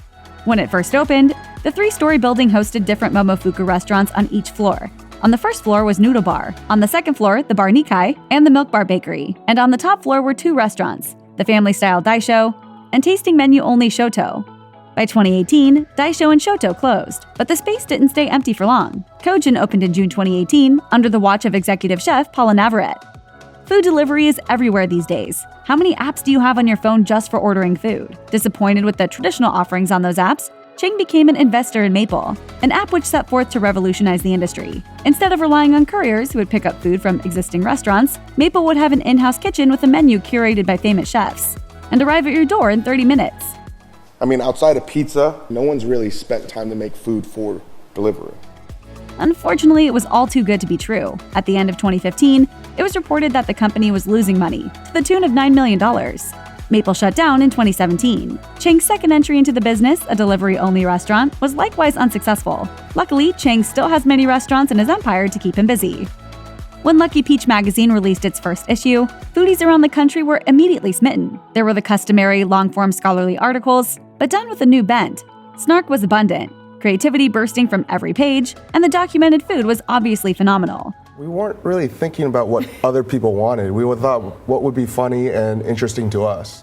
But it wasn't the lack of financial success that caused the magazine to fold. Instead, it came down to, quote, creative differences between Chang and collaborator Peter Meehan.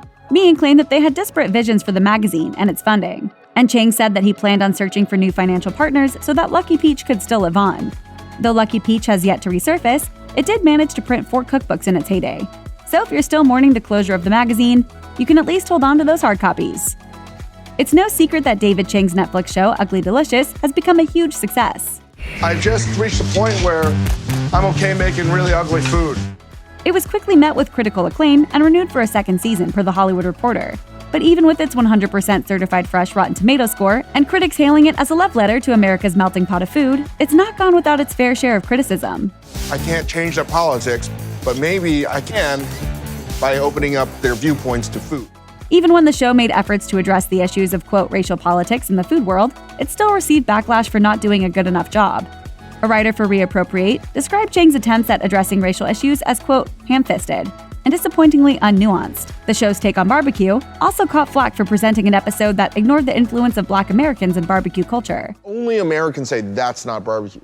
The critiques didn't go unnoticed by Chang either. He told Eater, "I've read every criticism. Whether it wasn't inclusive enough through African Americans or through women, I just know that we had one season, and we did our best. And we had no intention of trying to be exclusive." If there's anything you'd like to say to the people at home watching on Netflix, what do you have to say to them? Konnichiwa, bitches. Chang is certainly a busy man, and prior to rolling out the second season of Ugly Delicious, he found the time to shoot a second show for Netflix, Breakfast, Lunch, and Dinner. What have I gotten myself into? The show premiered in October 2019, with 4 episodes that featured Chang bouncing around the globe and munching on, you guessed it, breakfast, lunch, or dinner with celeb pals including Seth Rogen and Chrissy Teigen. We're doing a show called American Chubs. While the show does touch on the origins of certain foods, that's certainly not the goal of the series. Reviews of the show have compared it much more to a formulaic travel show, with the allure of the featured celebrity being a real selling point. As for whether or not there will be a second season, following the debut 4 episodes, that's yet to be determined. Delish reports that Chang is already working on a show with Teigen for Hulu called Family Style, and he also has yet to deliver on that promised second season of Ugly Delicious. Either way, fans of the chef will have no shortage of streaming shows to binge. David Chang has literally eaten around the world, and we trust his expertise when it comes to food. So we're totally on board with his go-to diner order, a patty melt on rye with American cheese. But it wouldn't be just any patty melt. According to Chang, the best one in the world can only be enjoyed at Cassell's in Los Angeles. Apparently, they have a special griddle that cooks the cheese to perfection, setting their melts apart from all the rest and making it hard to replicate even in Chang's own restaurant kitchens. Far back as I can remember, if you'd asked me, I would always tell you my favorite food was a cheeseburger. So what better pursuit than making the best cheeseburger? Chang loves them so much that he voted for Cassell's on his ballot for the world's 50 best restaurants. And he's even considered adding their melts to the menu of one of his restaurants. He insisted via Eater, "It's just one of the best things you can eat anywhere. We're not the only ones suddenly craving a patty melt now, right?" With their similar no-cares-given attitude and reputation for general culinary bad boy living, it's no surprise that Chang and Anthony Bourdain were close. So close, in fact, that Chang called the late Bourdain Uncle Tony. Bourdain acted as a mentor to Chang, especially once Chang started to enter the world of food TV. Mom, it's delicious. It is delicious. David said via Eater, "Tony is one of the most amazing, magnificent human beings ever. People always ask, is he as awesome as I think that he is? I'm like, yes, and still way more awesome than you could believe." Understandably, Chang was devastated by Bourdain's death in June 2018. But rather than keep silent, he was inspired to speak out about his own battles with depression. On an episode of his podcast, The Dave Chang Show, he talked about his own struggles and how he never thought he would make it past 30. He hopes that by being open about his own mental health battles, it will help reduce the stigma surrounding depression so those who need it most can get help. Chang continues to hold Uncle Tony close to his heart. In many ways, he's been my mentor and my North Star because he trailblazed a path that would not be available to me otherwise. Chang went on to add, quote, "I am in great debt to him. I miss him so much." Life is too short to be mediocre at something. Considering just how many restaurants Chang currently has in his fleet, one would assume that he loves the restaurant business. But as he told GQ, that quote, "love" might be an overstatement. Chang recalled one of his earliest disappointments with the industry, when a restaurant he was working in at the time was waiting for its first review. The manager had told Chang that the most important thing was the service, followed by the room decor. The actual food was a distant third. But Chang's view was, that's ridiculous. The food should be first, always. Chang revealed that when he first started out, he received pushback from the industry about the lack of decor in his restaurants. And even with his success today, he doesn't always enjoy being a restaurateur. He said, "What I don't enjoy is that there is no room to fail anymore, and not being able to grow from that failure feels so restrictive." As far as the business model itself, Chang believes that food is being priced too cheap, and because of that, those in the industry are being pushed out to earn a higher wage. Rising rents and labor laws only compound the pressure. He said, "The longer chefs look at restaurant math, the less it adds up for them. They say never trust a skinny chef, but we'd be even more wary of one that didn't seem to love the food they're selling." But Chang definitely puts his money where his mouth is. In 2017, Chang married his girlfriend Grace. They eloped, but nevertheless, Christina Tosi, the mastermind behind Milk Bar, managed to find out where the couple was headed and sent them a wedding cake. It was Milk Bar's famous chocolate chip passion fruit cake, a combination of fluffy chocolate chip cake, chocolate crumbs, passion fruit curd, and clouds of coffee frosting. It's a dessert that at first sounds a little strange. I tasted it and I was like, who the hell would make something like this? One bite though, and you're sure to be a convert. Tosi herself is a huge fan of this particular Milk Bar sweet, and Chang says it's because of her that he loves it too. He told Eater, "Christina has forced me to also love it because she's like, this is David's favorite cake." Jamie Oliver is the British chef who hit it big with The Naked Chef. Since the show took off, he's become not only massively popular, but incredibly polarizing. He's a love him or hate him figure, and he's managed to stir up as much controversy as inspiration. Let's take a look at what goes on behind all the hype and all the hate. First book. When The Guardian released their figures for the most popular book titles of 2017, Jamie Oliver claimed the top spot with his cookbook 5 Ingredients, Quick and Easy Food. For as prolific a cookbook writer as he is, you probably wouldn't guess he had never read a full book until 2013. He told The Telegraph that until he picked up Suzanne Collins' hit Catching Fire, his dyslexia and boredom had kept him from ever finishing a book. He didn't explain, however, why he started with the second book in the series. Dyslexia. When Oliver talked to the Radio Times in 2017, he had just released his 20th cookbook and was sitting on top of a fortune. He credits his dyslexia for giving him the perspective he needed to build that fortune. Oliver explained, "If I'm in a meeting, I just see problems differently and I obsess about things differently. Because I'm dyslexic, sometimes when it requires a load of stuff to be done, I just do it." He also says he believes it's incredibly important to treat people diagnosed with dyslexia in such a way that they recognize it not as a disability, but as a gift they were fortunate to receive. Well, there's different types of intelligence, and everyone has their ability to be brilliant. Human meat.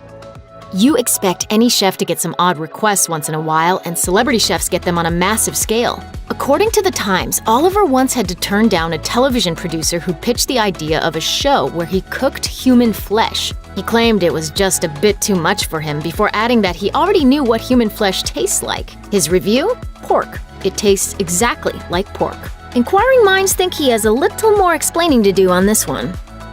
Hangover helpers. Oliver has a ton of ideas when it comes to party drinks, so it's not surprising he has some advice on how to deal with the after effects. He talked to Red Magazine about some of his favorite hangover cures, recommending a massive plateful of huevos rancheros, or a basmati rice-based dish with haddock and eggs, or a full English breakfast. Need some faster relief? He says go for a pint of Guinness or a spoonful of cumin, and swears that will sort out any hangover right away. Punishing the kids. In 2014, there was some serious social media backlash after he shared his recipe for punishing his children. He told the BBC Good Food Show, "I give them chilies for punishment. Beating kids is not very fashionable and you are not allowed to do it, and if you are a celebrity chef like me, it does not look good in the paper." According to Pepper Scale Scotch bonnets, his punishment of choice can be as much as 140 times hotter than a jalapeno. Oliver explained that after his 12-year-old daughter had gotten, quote, quite disrespectful, he gave her an apple that had been rubbed with a Scotch bonnet. A writer for The Telegraph took particular issue not only with the tools, but with Oliver's admission that he waited until well after the incident happened to teach her a lesson. Sugar hypocrite. Oliver has shouted pretty loudly about his condemnation of sugary drinks, and in 2016 he celebrated when his sugar tax made it into the government's budget. And I took the liberty of putting in just the 5 years of elementary school sugar just from milk. But according to The Telegraph, the public was quick to point out he was being more than a little hypocritical. The new sugar tax was going to be a tiered tax based on how much sugar a food contained, but a large percentage of the recipes on Oliver's own site contain astronomical amounts of sugar. Twitter was unimpressed, and users went on to find dishes containing more sugar than the fizzy drinks he was campaigning so vocally against. Upsetting nations.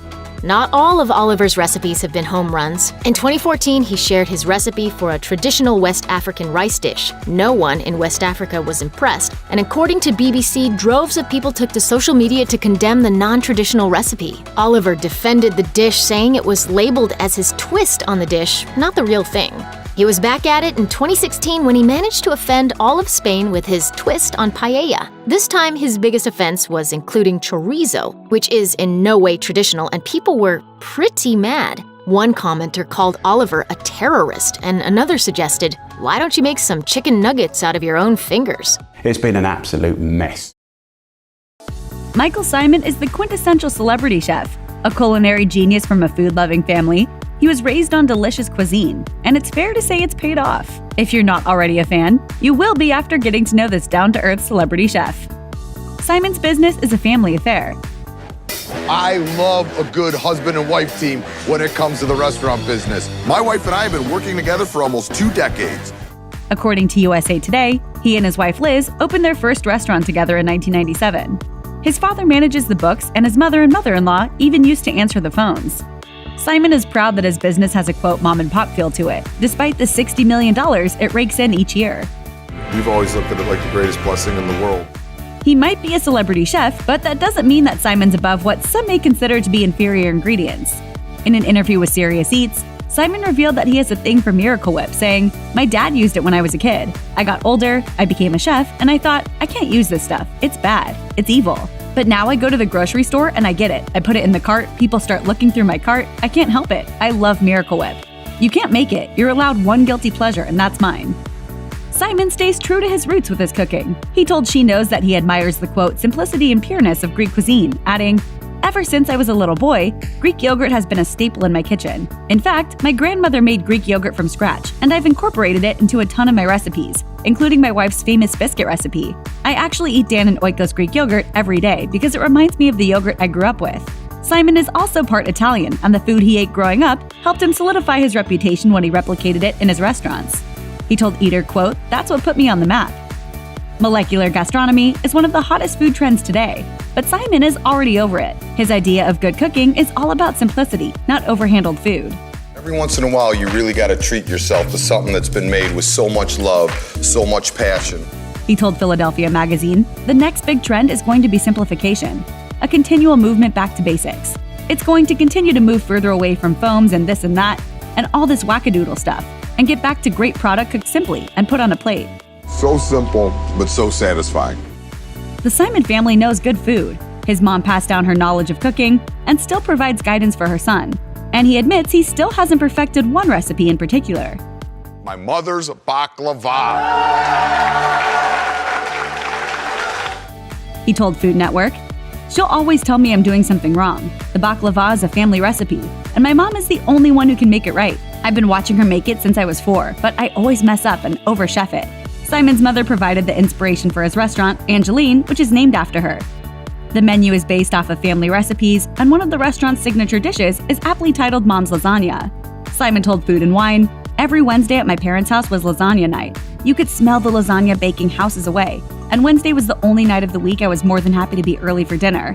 I've eaten lasagna from every corner of the earth, and I've yet to find one as good as Mom's." While there's a lot of infighting among celebrity chefs, Symon remains tight with Bobby Flay. We're best friends. But super competitive. Especially when it comes to barbecue. Oh, I just beat Bobby Flay. I've already won. One of the secrets to their enduring friendship, which goes all the way back to 1998, is removing the competitive edge. Symon said, "We refuse to compete against each other, whether it be on Iron Chef or anything else. We've never gone head to head. We compete against each other on the golf course. We don't compete against each other in the kitchen." Chef Tom Colicchio's high profile has only heightened thanks to his association with Top Chef. Yet how much do fans of the show really know about Colicchio and his rags to riches rise to culinary glory? Find out by exploring the untold truth of Top Chef judge Tom Colicchio. While serving as a judge over the course of more than a dozen seasons of Top Chef, Tom Colicchio has tasted a lot of food, and not all of it has been worth tasting. In an interview with The Hollywood Reporter, Colicchio revealed what happened when something he sampled was so vile that he literally couldn't keep it in his mouth, saying, "There were only 2 dishes that I spit out. We were in the desert in Las Vegas, and it was about 110 degrees. We were served more than room temperature raw fish. It was pretty gross." I mean, it's really, yeah, look at this, it's gross. The other time he spat out a dish wasn't exactly captured on camera. He said, "It was a clam, and it was kind of warm as well, with lychee, and something about it just made that gag reflex go off." However, he insisted that the show's overall track record for amazing food has been pretty near impeccable. Colicchio may be a seasoned television veteran, but back in 1991, he was a rising superstar chef who had never been in front of a TV camera when he was booked to do a cooking segment on Live with Regis and Kathy Lee. As Colicchio recalled to Bon Appetit, he didn't realize he was supposed to attend a rehearsal. This, he said, led to a producer telling him, "You're going to mess this up. I can't believe this. I should just cut you right now." When something didn't go as planned during the live show, host Regis Philbin joked, "Well, that's what happens when you miss rehearsal." Colicchio assumed that was a barb aimed at him, but soon realized Philbin had also missed rehearsal and was joking about himself. The chef recalled, "So we get through the segment and I get it done in time and it's just perfect. The producer came over after the segment and she just said, 'Wow, that was really great. Anytime you want to come by, just let us know.' And I was like, I will never do TV again." Colicchio and his wife, filmmaker Lori Silverbush, seriously considered calling off their wedding when unforeseen circumstances intervened. The wedding date had long been set, scheduled to take place on September 15, 2001, until the deadly 9/11 terrorist attacks took place days before the nuptials were planned. Ultimately, the couple decided to carry through with their plans, deciding love would triumph over terror. The couple exchanged vows in front of about 120 family members and friends in attendance, while canceled flights in the days after the attacks prevented 30 guests from making it. Colicchio addressed the timing of his nuptials in a 2017 tweet. "My wife and I were married 4 days after 9/11. Thought about canceling, but my wed ring was inscribed, 'Don't postpone joy.'" Did you just get chills? In addition to his multiple roles as chef, restaurateur, Top Chef judge, and political activist, in 2013, Colicchio added another entry to his resume: movie producer. The star served as executive producer for A Place at the Table, a probing documentary directed by Silverbush. The doc addresses a rather harsh statistic: 50 million Americans and 1 in 4 children go hungry each day. The film demonstrates workable solutions to solve this problem permanently, its official synopsis declaring, "A Place at the Table shows how the issue could be solved forever once the American public decides, as they have in the past, that ending hunger is in the best interests of us all." Speaking with Time, Colicchio revealed the most surprising thing he learned in the course of making the film is that hunger is something that can be fixed. He explained, "It's not something like climate change or terrorism. We can fix it, and we've fixed it before." We produce more than enough food in this country to feed people. People were hungry for political reasons. Colicchio is not the type of celebrity who typically stirs up scandal in the tabloids. Yet in May 2019, the Top Chef judge found himself on the receiving end of a lawsuit alleging that one of his companies intentionally stole servers' tips. Eater offered details of the lawsuit filed by a server who worked events at Colicchio's Temple Court, a restaurant located within the Beekman Hotel. The suit alleges that over a period of 6 years, tips meant for staff working at private events at the restaurant were held by managers and not distributed to the staff. In addition, the suit claimed that clients hosting those events were charged $500 staffing fees and a 23% administrative fee, which the suit charged should have been distributed among staff. Colicchio, however, disputed the allegations, saying that tips are not collected at these events and instead, staff is paid a rate of $25 per hour. He told Eater the private event contract clearly states those fees aren't gratuities meant to be given to event staff, but instead are applied to operating costs. Said Colicchio, "We believe that we operate above board." Colicchio is one of the founders of Food Policy Action, an organization devoted to pushing for federal legislation to, quote, "provide healthy, affordable food for all." He threw the weight of his celebrity behind the organization and its lofty goals, until he wound up exiting it completely in 2018. Colicchio announced his intention to part ways with Food Policy Action in an Instagram post, admitting, "It is with equal parts sadness and appreciation that I am announcing my resignation from the board." In an interview with the New York Times, Colicchio shed light on his decision to part ways with the group. Although he remained committed to the organization's mission, he didn't think what it was doing had been particularly effective. He said, "I think lobbying efforts around food aren't going to work, and I'd rather spend my time trying to change Congress instead of shouting into the void. I'd rather spend my time getting better people elected." Colicchio is an avid fisherman whose love of angling was the focus of a feature in Men's Journal. Fishing, Colicchio told the magazine, was something he's done since he was a kid, though his methods have changed a lot over the years. As Colicchio told the Wall Street Journal, it was originally something he did with his dad, a corrections officer who passed away when the chef was just 26. He explained he was just 5 when he first started going out on the water with his father on weekend fishing expeditions, saying, "He wasn't a very good fisherman, so I probably learned patience on his boat. He always had a fishing line in the water, but most of the time we were crabbing and clamming." Those trips with his father began his love of fishing, which eventually dovetailed with his passion for cooking. Colicchio's quest to bring fresh local ingredients to his restaurants led him to become an advocate for sustainable fishing. It also resulted in his own YouTube fishing show, Hooked Up with Tom Colicchio, which launched in 2012 as part of the Hooked Up channel and saw him go on fishing trips with celebrities ranging from Chef Eddie Wong to Jane's Addiction frontman Perry Farrell. In September 2019, Colicchio and his wife gave Wine Spectator a tour of their Brooklyn brownstone. One of the home's somewhat unique features is the backyard garden, where Colicchio grows herbs and vegetables to use when preparing meals for his family. In addition to serving as a source of fresh ingredients for his dishes, the backyard garden also proved to be therapeutic to the celebrity chef, who told the magazine, "I get up in the morning at 6, I'm out in the garden for 2 hours, and then my day starts. And it's just a much better day. It makes me so happy." You know, when the garden starts and I get all this produce starts coming in, I have to do something with it, and I can't eat it on my own, so I usually enlist some friends.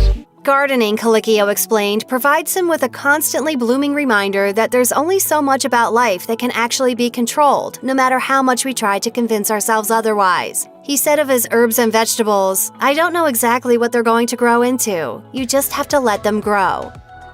Back in 2009, Colicchio was attending a fundraising event in Washington, D.C. when somebody began asking in a panicked tone whether anyone knew the Heimlich maneuver. Oh my God! The Heimlich! The Heimlich! Colicchio did, and he performed it on a party host who was choking on a piece of food that had lodged in her throat. Colicchio's efforts were successful, dislodging the potentially fatal food and saving the woman's life. That woman was Joan Nathan, an award-winning cookbook author who wrote about her experience being saved by Colicchio in a piece for the New York Times. In a subsequent interview with Time, Colicchio confirmed his spur-of-the-moment heroism, saying, "It's true, it all happened so quickly."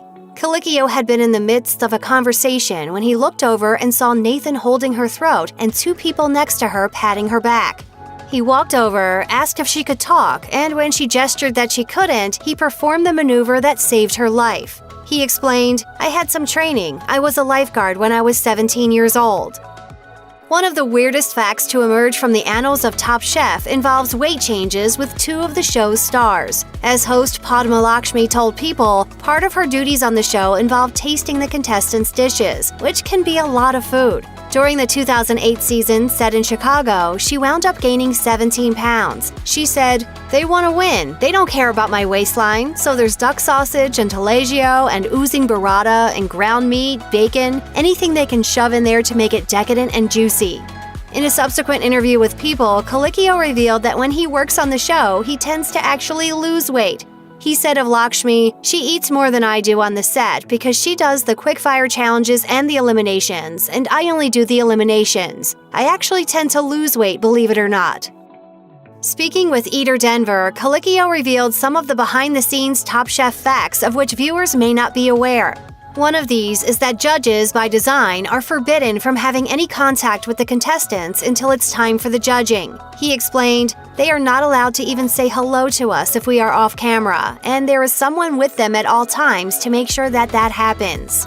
As a result, Colicchio and his fellow judges are unaware of what takes place with the preparation of a dish until the finished product is placed in front of them. He admitted all those aspects of the show are kept hidden from the judges in order to allow them to be as impartial as possible when judging each dish, adding, "A lot of the stuff you see from behind the scenes, we don't know. I have no idea what is going on right now while they are shopping. I don't know what is going on tonight when they go home. We don't get that information. We don't want it."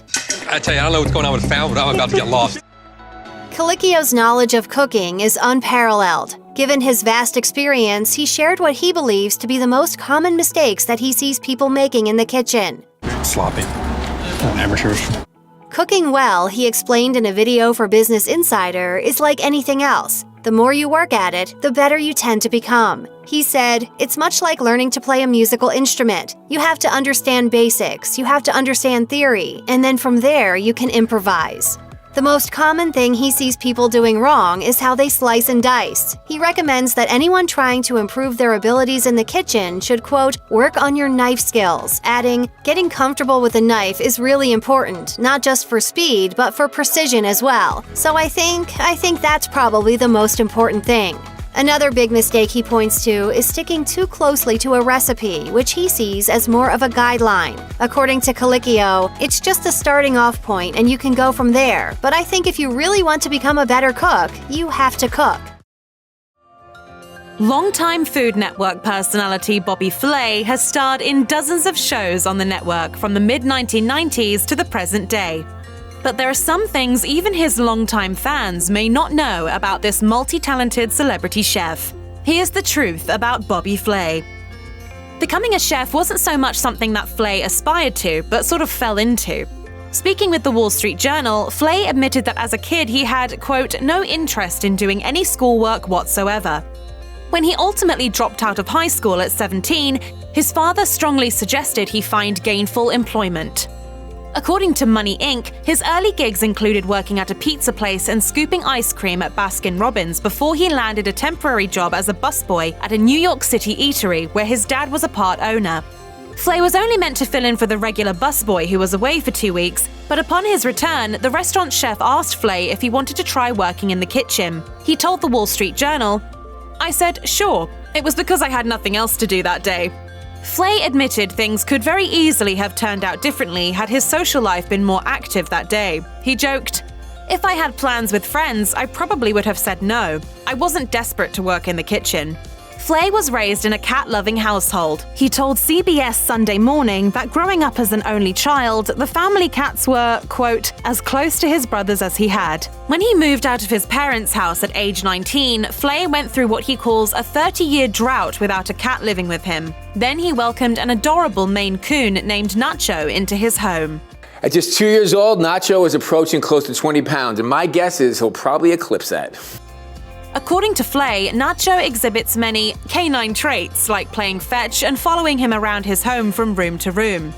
Flay admitted his beloved pet has made him, quote, a softer and more understanding person. I often wonder if I wasted 3 decades without a cat roaming my home, especially when I look into Nacho's eyes and I can almost hear his thoughts. He explained, "The world has a way of giving you what you need, and sometimes a new best friend shows up when you need him the most." Meanwhile, Nacho has become something of a celebrity in his own right, and even has his own Instagram account. While Flay boasts over 1.4 million followers on Instagram as of July 2020, pet influencer Nacho has an impressive 200,000 followers. In 2013, Flay received the rare honor of being invited to cook for not one but 2 world leaders. The chef was asked to prepare a meal for US President Barack Obama and Chinese President Xi.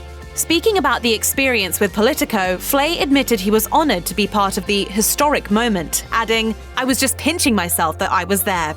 With some guidance from the State Department to show off the best of American culture and cuisine, Flay devised what he described as an all-American meal.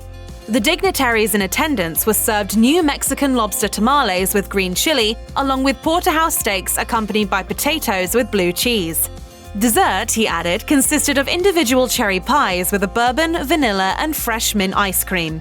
This wasn't the only time Flay spent time with Obama, though. Back in 2009, the celebrity chef joined the president to grill steaks on the White House lawn and offered the president some key grilling advice that anyone could benefit from, saying, "Guys that don't grill, they want to start flipping and turning. You want to flip the steak once. You want to let the grill do its job." In 2018, Flay shocked viewers and, reportedly, his bosses at Food Network when he announced he was retiring from the Iron Chef franchise in the middle of taping an episode of Iron Chef Showdown. During what would be his final episode, he reportedly removed his chef's jacket to reveal a t-shirt beneath imprinted with the message, "This is my last Iron Chef battle ever." According to Vanity Fair, the reason he decided to bail on one of his most successful on-air roles was simple. Iron Chef America requires a lot of behind-the-scenes effort, and since the show isn't produced by his production company, he doesn't share in the profits of its success. According to the recipes ranking of all the various Iron Chef America chefs to compete, Flay made his exit with the knowledge that he'd competed and won more than any other chef to appear on the show.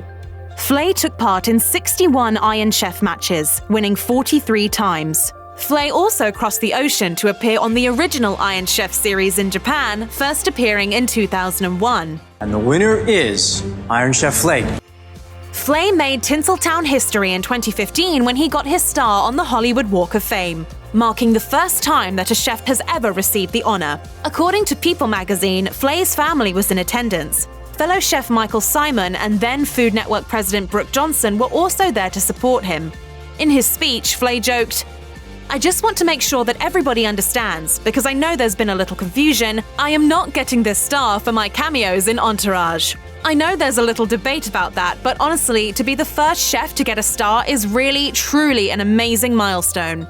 The ceremony was not without controversy, though. At the time, Flay's contentious divorce from Stephanie March was in full swing, with her allegations of his infidelity making headlines. In the midst of the festivities, a plane could be seen flying overhead pulling a banner emblazoned with the word cheater.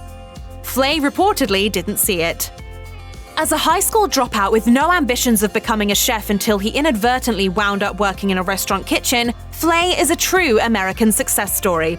According to Money Inc., his various business ventures over the years, including successful restaurants and a television production company, have provided him with an estimated net worth of $30 million.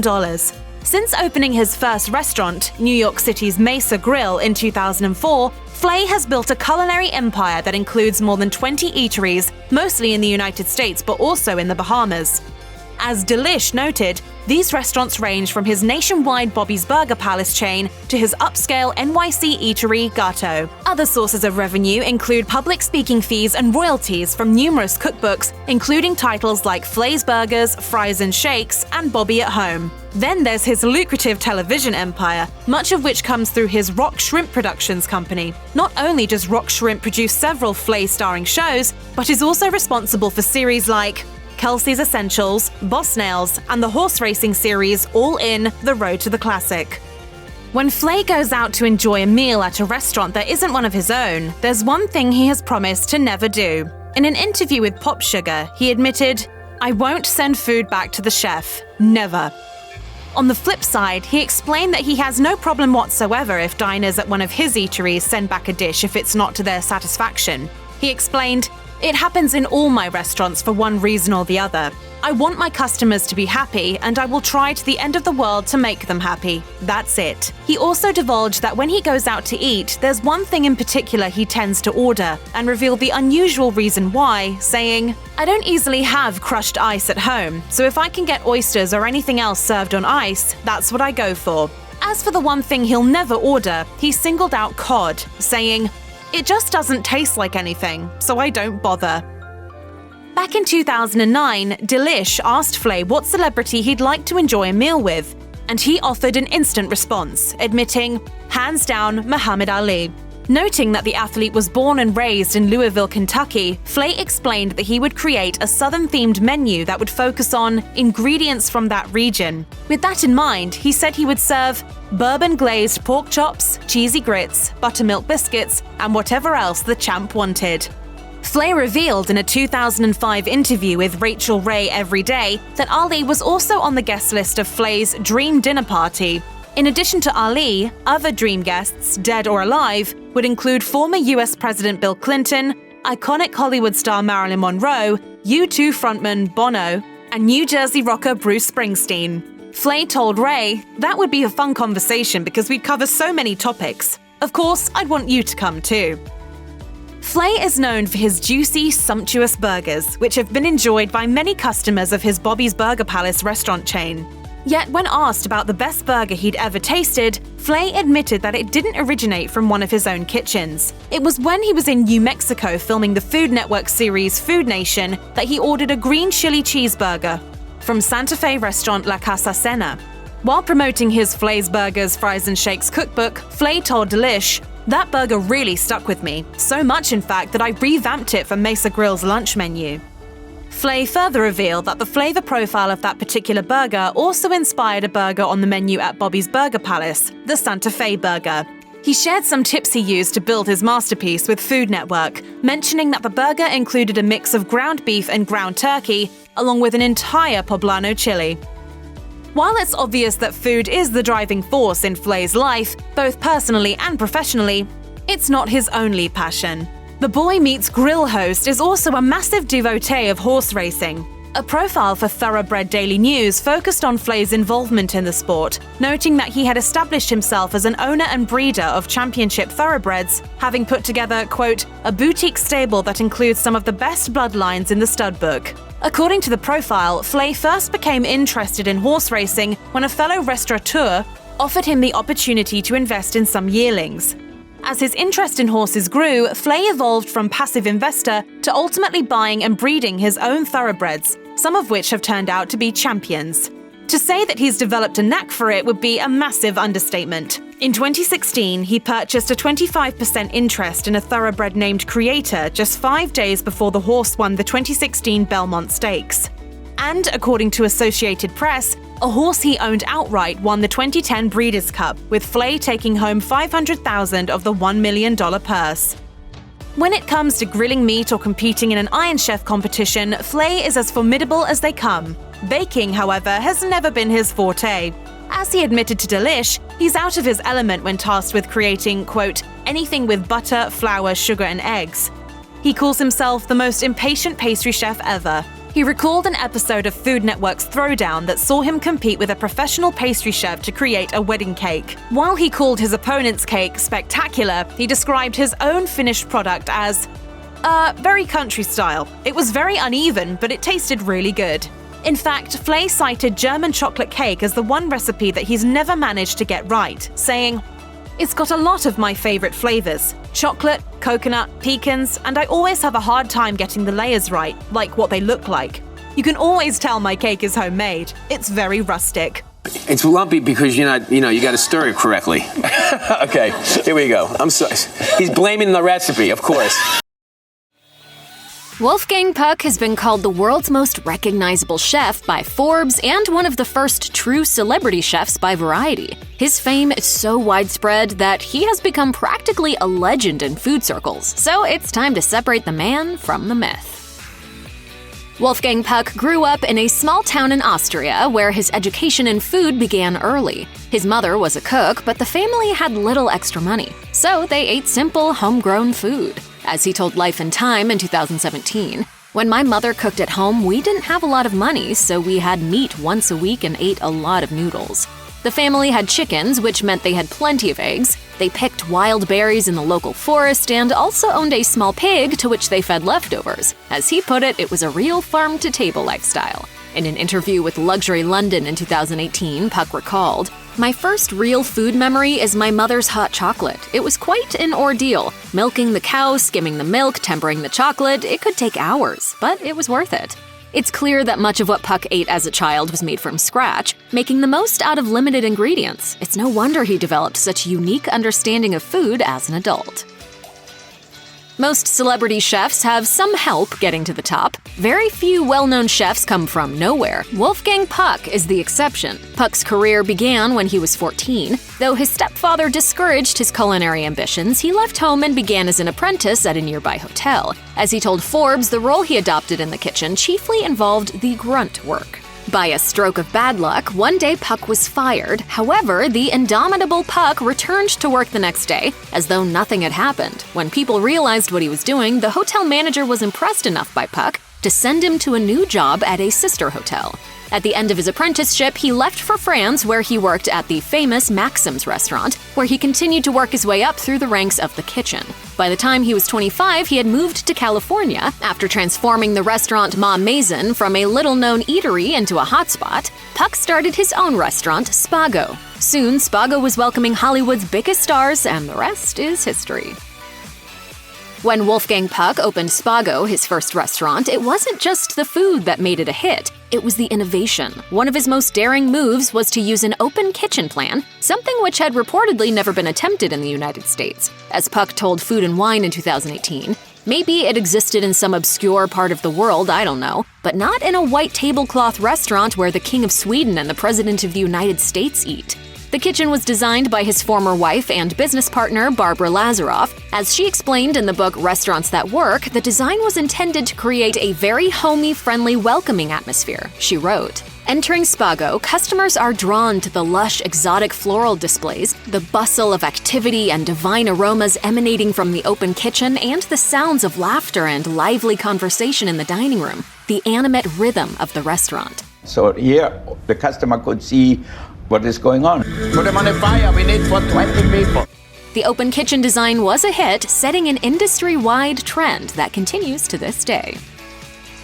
These days, Wolfgang Puck's frozen pizzas are a staple of American grocery stores, and we can hardly complain.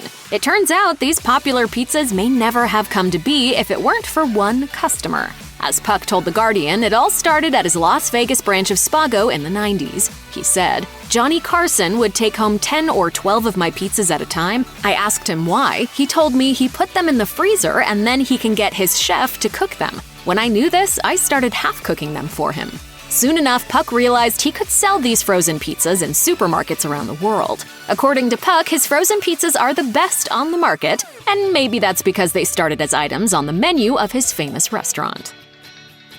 Wolfgang Puck has enjoyed plenty of critical success throughout his career. However, not every food critic who visits his restaurants is a fan. In 2017, Puck spoke to Eater about how he deals with bad reviews. In some instances, he's called out the critics by name.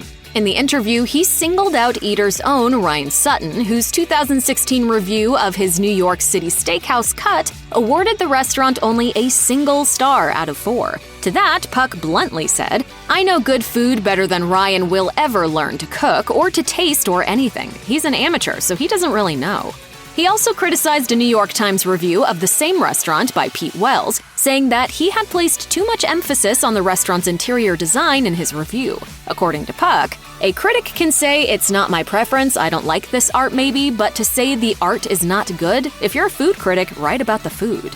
While Puck isn't afraid to call out food critics, he isn't too worried about the impact of bad reviews. As he put it, a critic is not going to make us busy or not busy. He to us is totally unimportant. One thing is clear to anyone, Puck certainly isn't afraid to tell it like it is. The COVID-19 pandemic dealt a major blow to the restaurant industry. Across the world, restaurateurs were forced to close their doors for weeks and months at a time, while diners began to prefer outdoor dining. For Wolfgang Puck, this meant making a radical pivot in his approach, as he told Vogue. We've had to learn how to operate in a completely different way. In the end, Puck created massive terraces at several of his restaurants to maximize the potential for outdoor dining. In Beverly Hills, he built Spago L'Exterieur, which consisted of a giant transparent tent that could accommodate semi-private fine dining and up to 109 people. According to Puck, the new installation was expensive, costing in excess of $350,000. Speaking to Rob Report in March 2021, he extolled the virtues of the outdoor experience and how it feels like so much more than just a pandemic-related emergency measure. He said, the night we opened, I was sitting there for an hour and a half. I said, you know what? I feel like I'm in an outdoor garden. I don't feel like I'm in a tent. I think it's a beautiful restaurant. Maybe because of this pandemic and maybe because we had to build something new, we get new ideas of how to build a restaurant better. While Wolfgang Puck has dozens of his own restaurants dotted around the world, he also enjoys visiting other people's restaurants too. As he told GQ, there are several international restaurants that make the top of his list. In Hong Kong, Puck happened to eat at the Intercontinental restaurant where he was staying when all the other restaurants were closed for Chinese New Year. Apparently, it was the best Chinese food he'd ever tried. He said of his experience, after I went there, I thought, I don't have to go out anymore. I could eat here every night and finish all the dishes on the menu. In Vienna, Austria, Puck always visits a small stand called Urbanik in the Nachtmarkt market, he explained. The owner has this little bar and different farmers bring him cheese and ham, or someone's housewife makes a great roasted pork. In Japan, Puck loves Kitcho, he recalled. Every table has its own private room. It was total silence. You don't want to be there with a person you have nothing to say to. Puck also has favorite restaurants in France, England, Spain, and Italy, so it's clear that he's well-traveled, especially when it comes to food. It's hard to imagine someone with a successful business empire refusing to use something as basic as email, but it turns out Wolfgang Puck is one such anomaly. In 2009, the chef told Heavy Table, I don't use a computer and I don't do email. If I have to Google something, I tell Maggie, my assistant. At the time, he said he found technology to be a distracting thing that can draw people away from the more important things in life. As Puck went on to explain, my wife, she emails, she wakes up at 2 or 3 in the morning and she sees the BlackBerry is flashing, all of a sudden she's looking at it and fiddling around with it. Even in 2009, having a business and no computer was incredibly rare. If he's stuck by that practice, it feels like kind of a miracle that he's managed to get anything done.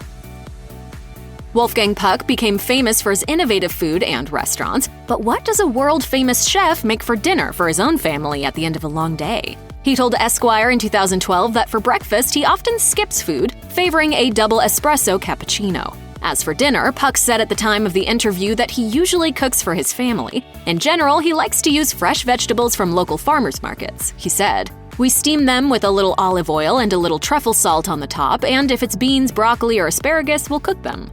Typical dishes at the Puck household include pasta, fish, or risotto. Oh, and in the Puck house, an omelet is a perfect snack at any time of day. One of Wolfgang Puck's greatest claims to fame is his association with the Academy Awards. Puck started cooking for the stars who attended the Governor's Ball back in 1995, and he's been doing it ever since. In fact, he's become a staple of the award ceremony. Some of the dishes we make have become such favorites that we have to bring it back, like our chicken pot pie, like our macaroni and cheese. Apparently, there's one dish that never fails to appear on the menu at the yearly event. As Puck told Gentleman's Journal, it all started with an encounter with Barbra Streisand. I remember when Barbra Streisand came up to me at the Bel Air Hotel and said, "Wolfgang, are you doing the Oscars again?" I said I was, and she replied, "Just be sure to make me my chicken pot pie." Puck explained that ever since then, the dish has become a tradition, with Puck and his associates making hundreds of them for the event each year. Another tradition, macaroni and cheese with truffle, which he says is a favorite of John Travolta's. As Puck joked, comfort food, that's what stars really want. Believe it or not, when I do the Academy Awards, I do macaroni and cheese. Everybody wants some extra macaroni and cheese. In 2021, a documentary called Wolfgang about Wolfgang Puck's life is set to premiere on Disney+, directed by David Gelb of Chef's Table fame. Ahead of its release, both Puck and Gelb sat down with MASH for an exclusive interview. As Gelb told us, Puck was considered as the subject of a Chef's Table episode, but then they realized that his life story and professional influence were too big to fit in a single hour-long show. Gelb added that the documentary would showcase the difficult journey that brought Puck to where he is today. People think that he was just born at Spago and was instantly a success. It takes a lot of hard work and perseverance, refusing to give up, even when the obstacles seem insurmountable. And that's really one of the key lessons that we wanted the film to convey. For Puck, the documentary gave him a chance to inspire a new generation. As he told us, hopefully when young kids turn on Disney Plus and see the movie, see the biography, that they're going to say, you know what, if Wolf can do it, I can do it.